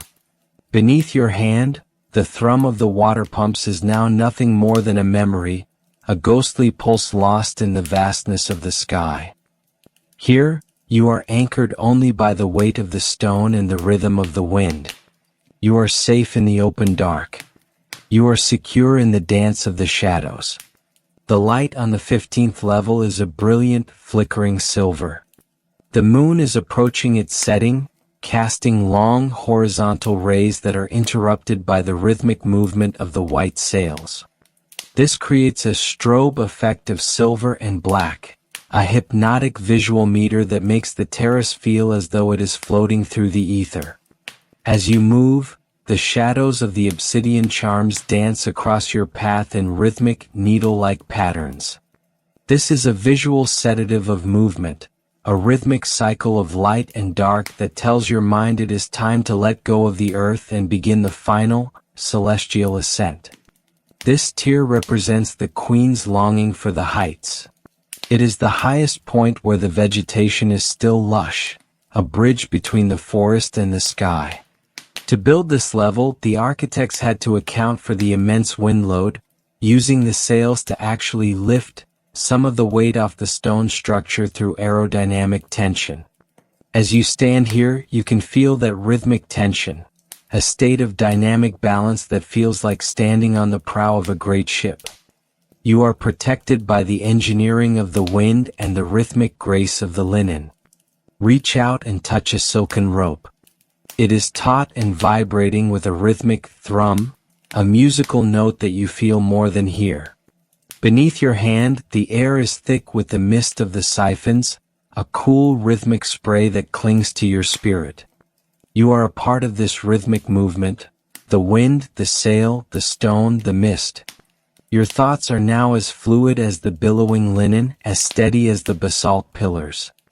As we move toward the northern ramp of red granite, we find a small copper bowl filled with crushed ice, brought from the northern mountains in insulated jars. The air around the bowl is bitingly cold and carries the scent of frozen water. This aroma is a final rhythmic anchor, a chilling scent that signals our transition to the 16th tier, the terrace of the frozen stars. The great city of Babylon below is now a distant, dark ocean, its lights long extinguished. The only reality is the terrace, the sails, and the rhythmic chime of the obsidian. There is no noise, no history, only the whump of the linen and the scent of the time in the dark. You are a part of this rhythmic freedom. Your breathing has become as deep as the wind's sigh, as steady as the moon's path. Your mind is now perfectly synchronized with the dancing dark. In and out. Rhythmic. Weightless. You are drifting through the skeletal labyrinth of the 15th tier, moving toward the stairs of red granite that lead to the 16th level. The air drifting from above is different. It is colder, smelling of snow, iron, and the absolute terrifying beauty of the high heavens. But for now we remain on the terrace. We linger in the scent of time and ozone, letting the rhythmic whump of the sails and the silver light of the moon press us gently into a state of total, unmoving surrender. The sails are white. The shadows are dancing. The night is vast.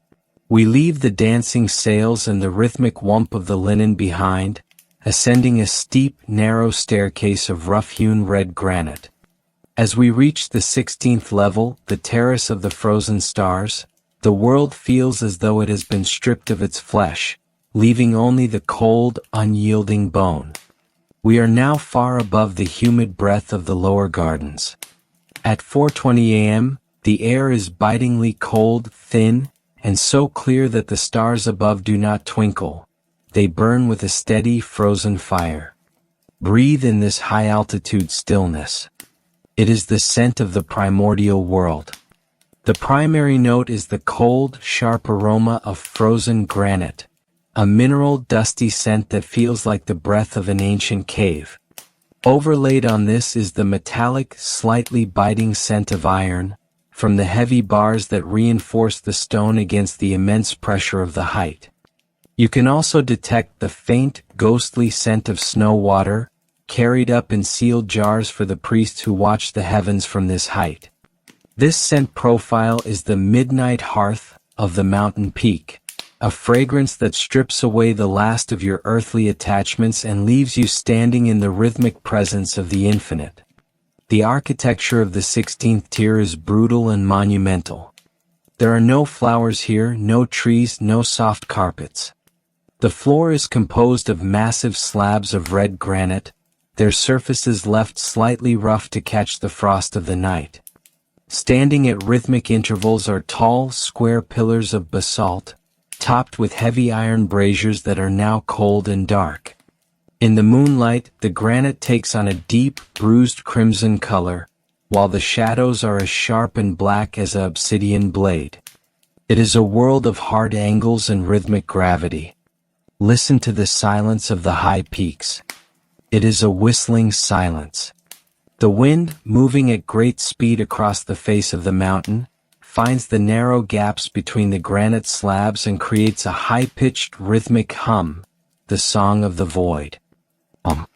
Whistle. Silence. There is no water sound here. The siphons have reached their limit. Instead, there is the rhythmic tink, tink of the iron braziers as they contract in the deepening cold of the pre-dawn. Tink. Pause. Tink. It is a mechanical heartbeat, a rhythmic reminder that even the strongest metal must bow to the power of the night. Drift toward one of the granite pillars. Reach out with your weightless mind and touch the stone. It is shockingly cold, its thermal energy long since surrendered to the stars.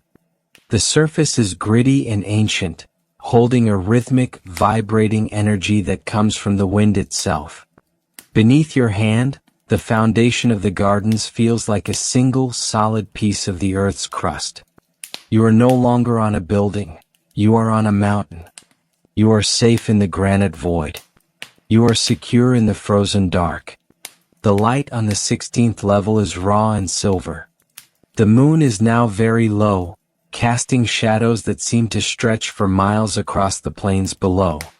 The stars overhead, the Great Chariot, the Seven Sisters, the Scorpion, are so bright they cast their own faint rhythmic shadows on the red stone. As you move, the light and shadow do not dance. They lock together in a rhythmic, geometric embrace. This is a visual void, a rhythmic pattern that tells your mind it is time to stop searching for the familiar and surrender to the vastness of the unknown. This tier represents the threshold of the heavens. It is here that the king's most trusted sorcerers come to read the omens of the eclipse. To build this terrace, the architects had to solve the problem of the mountain's own weight, using massive counterweights of lead hidden within the lower tiers. As you stand here, you can feel that rhythmic tension, a state of absolute frozen stillness that has lasted for decades. You are protected by the weight of the stone and the rhythmic silence of the stars. Reach out and touch a cold iron brazier. The metal is smooth and biting, holding a rhythmic, metallic texture that feels final. Beneath your hand, the air is dry and carries the scent of the desert floor hundreds of feet below. You are a part of this rhythmic endurance, the stone, the iron, the star, the wind. Your thoughts are now as hard as the granite, as steady as the scorpion's sting. As we move toward the final narrow ramp of black obsidian, we find a small silver bowl filled with dried bitter herbs, wormwood and gall. The air around the bowl is sharp and medicinal, a waking scent that signals our transition to the 17th tier, the terrace of the final silence. The great city of Babylon is now nothing but a memory of dust. The Euphrates is a thin, dark line in a world of shadows. From this height, the 16 levels below you are a vast, emerald dream from which you are slowly waking. There is no noise, no history, only the whistle of the wind and the scent of the cold stone. You are a part of this rhythmic isolation. Your breathing has become as thin as the air, as steady as the granite's pulse. Your mind is now perfectly synchronized with the frozen dark. In and out. Rhythmic. Weightless. You are drifting through the granite labyrinth of the 16th tier, moving toward the stairs of black obsidian that lead to the 17th level. The air drifting from above is different. It is even colder, smelling of the vacuum of space and the absolute, eternal peace of the gods. But for now we remain on the terrace. We linger in the scent of iron and stone, letting the rhythmic hum of the wind and the silver light of the stars press us gently into a state of total, unmoving surrender. The granite is red. The night is cold. The stars are frozen. We leave the rugged, bruised crimson of the granite behind, ascending the final, steep ramp of black obsidian. This is the 17th level, the terrace of the final silence. We have reached the penultimate tier of the Hanging Gardens, a place where the air is so thin and cold that it feels as though it were distilled from the space between the stars. Here, the life of the garden, the roots, the leaves, the flowing water, has finally surrendered to the absolute sovereignty of the night sky. At 4:30 a.m., this terrace is a platform of pure shadow and reflecting glass. Breathe in this celestial, biting air. It is the scent of the void itself. The primary note is the sharp, electric aroma of ozone, a scent like the air after a lightning strike, cold and metallic. Overlaid on this is the dry, vitreous scent of the obsidian, a volcanic glass that smells of deep earth fires long ago extinguished by the chill of time. You can also detect the faint, ghostly scent of starlight, a clean, mineral fragrance that exists only in the mind, suggesting a world beyond the reach of the sun. This scent profile is the midnight hearth of the soul, a fragrance that anchors you to nothing but the rhythm of your own existence in the vastness of the cosmos. The architecture of the 17th tier is an exercise in terrifying beauty. The entire floor is a single seamless sheet of polished black obsidian, kept so clean by the high winds that it acts as a perfect dark mirror. As we drift across it, the stars above are reflected with such clarity beneath our feet that it feels as though we are walking on the edge of a great, celestial abyss. There are no railings here, only a rhythmic series of low, obsidian blocks that mark the 4 cardinal directions. In the moonlight, the terrace does not exist. There is only the stars above and below. Listen to the final silence. It is not an empty quiet, but a heavy stillness that rings in the ears. The wind, passing over the glass-smooth floor, makes no sound at all until it strikes the obsidian blocks, where it produces a sharp rhythmic hiss, a sound like silk being torn in a distant room. Is. There is no mechanical thrum here. The water wheels of Babylon are hundreds of feet below us, their vibrations swallowed by the immense mass of the mountain. You are standing in the rhythmic center of a silent universe. Drift toward the northern obsidian block. Reach out with your weightless mind and touch the surface. It is as smooth as ice and as hard as a diamond. It holds no warmth, no vibration, no memory of the day. It is a piece of the primordial dark, carved into a perfect geometric form. Beneath your hand, the mountain of the Hanging Gardens is a solid, unmoving anchor, holding you steady against the pull of the infinite. You are safe on the glass. You are secure in the final silence. The light on the 17th level is a symphony of cold light. The moon is a thin, silver sliver on the horizon, but the stars are so bright they cast a rhythmic, blue-tinged glow across the obsidian mirror. As you move, the constellations shift and slide beneath you, a rhythmic dance of light that makes the solid stone feel as though it were liquid. This is a visual sedative of the highest order, a rhythmic pattern of light and dark that tells your mind it is time to let go of the physical world and become a part of the starlight.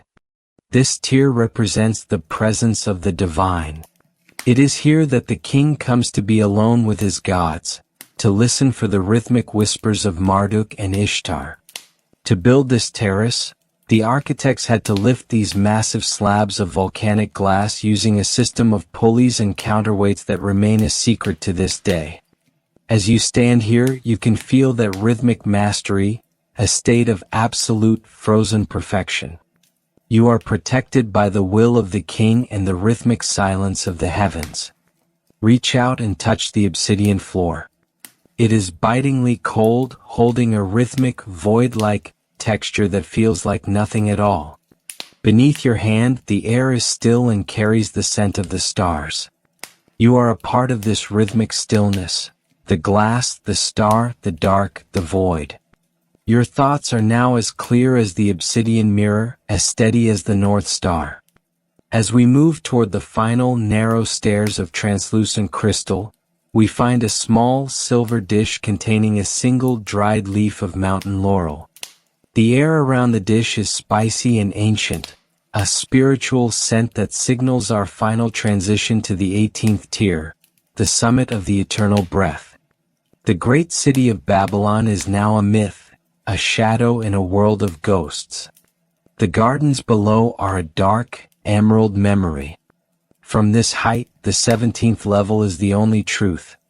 There is no time, no history, no noise, only the hiss of the wind and the scent of the obsidian.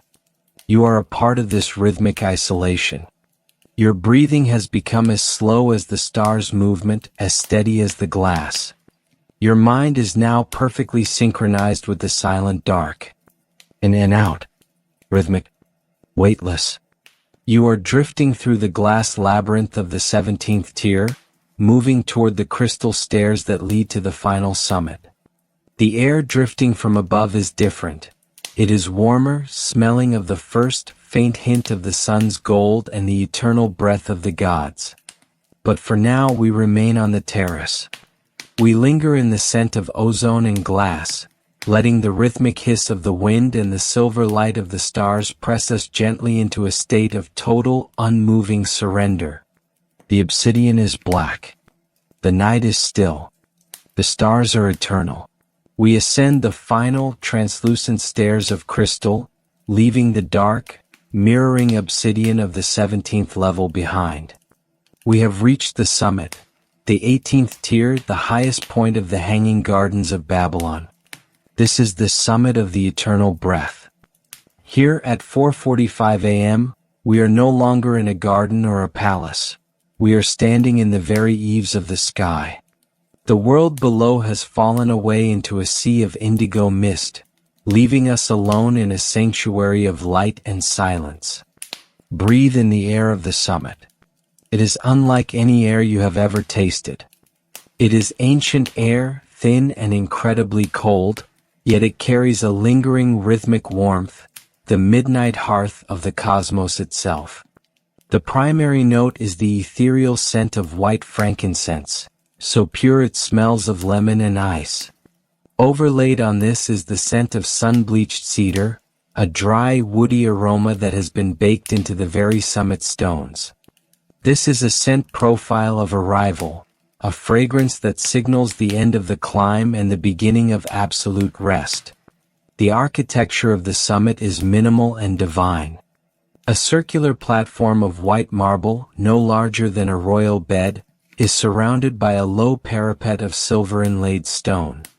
In the center stands a single high-backed throne of ivory, turned toward the east to greet the first invisible hint of the sun. The floor is inlaid with a rhythmic map of the heavens, where every star is represented by a small, faceted diamond that catches the moonlight and scatters it in 1,000 rhythmic directions. Listen to the final rhythmic breath of the world. At this height, the wind does not howl, it sings. As it passes over the silver-inlaid parapet, it produces a constant, low-frequency OM, a sound that matches the vibration of the earth itself. Boom. Thrum. Silence. There is no sound of the city, no sound of the river, no sound of the pumps. You are standing in the center of a silent, rhythmic eternity. You are weightless. You are complete. Drift toward the ivory throne. Reach out with your weightless mind and touch the surface. It is cool and incredibly smooth, holding the rhythmic energy of the thousands of prayers that have been offered here. Beneath your hand, the entire mountain of the Hanging Gardens, all 17 levels of brick, bitumen, water, and forest, is a solid, unmoving foundation. You are at the top of the world, held in the rhythmic hands of the gods. The light on the summit is a symphony of first light. The moon has dipped below the horizon, and the stars are beginning to fade into a deep, sapphire sky. To the east, a thin, rhythmic line of pale gold is beginning to trace the edge of the world. It is the first breath of the dawn, a rhythmic promise of renewal. As you stand in this transition, the shadows of the summit are soft and long, reaching out to cradle you in a final rhythmic embrace. This tier represents the end of the journey. Here, the king would stand to watch the sun rise over his empire, and here, the queen would find the peace of the mountain summits she had lost. You have climbed through the jasmine, the moss, the lions, and the stars. You have reached the point where the rhythmic movement of the world is all that remains. You are safe. You are secure. You are home. Reach out and touch the marble floor. It is cold and vibrates with the rhythmic pulse of the universe. You are a part of this rhythmic arrival, the marble, the star, the dawn, the breath. Your thoughts are now as vast as the horizon, as steady as the rising sun. As the gold line in the east grows wider, the gardens below begin to wake in a rhythmic emerald wave. But you remain here in the high, silent air. The scent of the frankincense and the cedar is your final anchor. You are no longer a traveler. You are the summit itself. Your mind is now perfectly synchronized with the eternal breath. In and out. Rhythmic. Weightless. You are drifting in the sapphire light of the 18th tier, surrendering to the final absolute stillness of the dawn. The night is over. The garden is complete. You are at peace.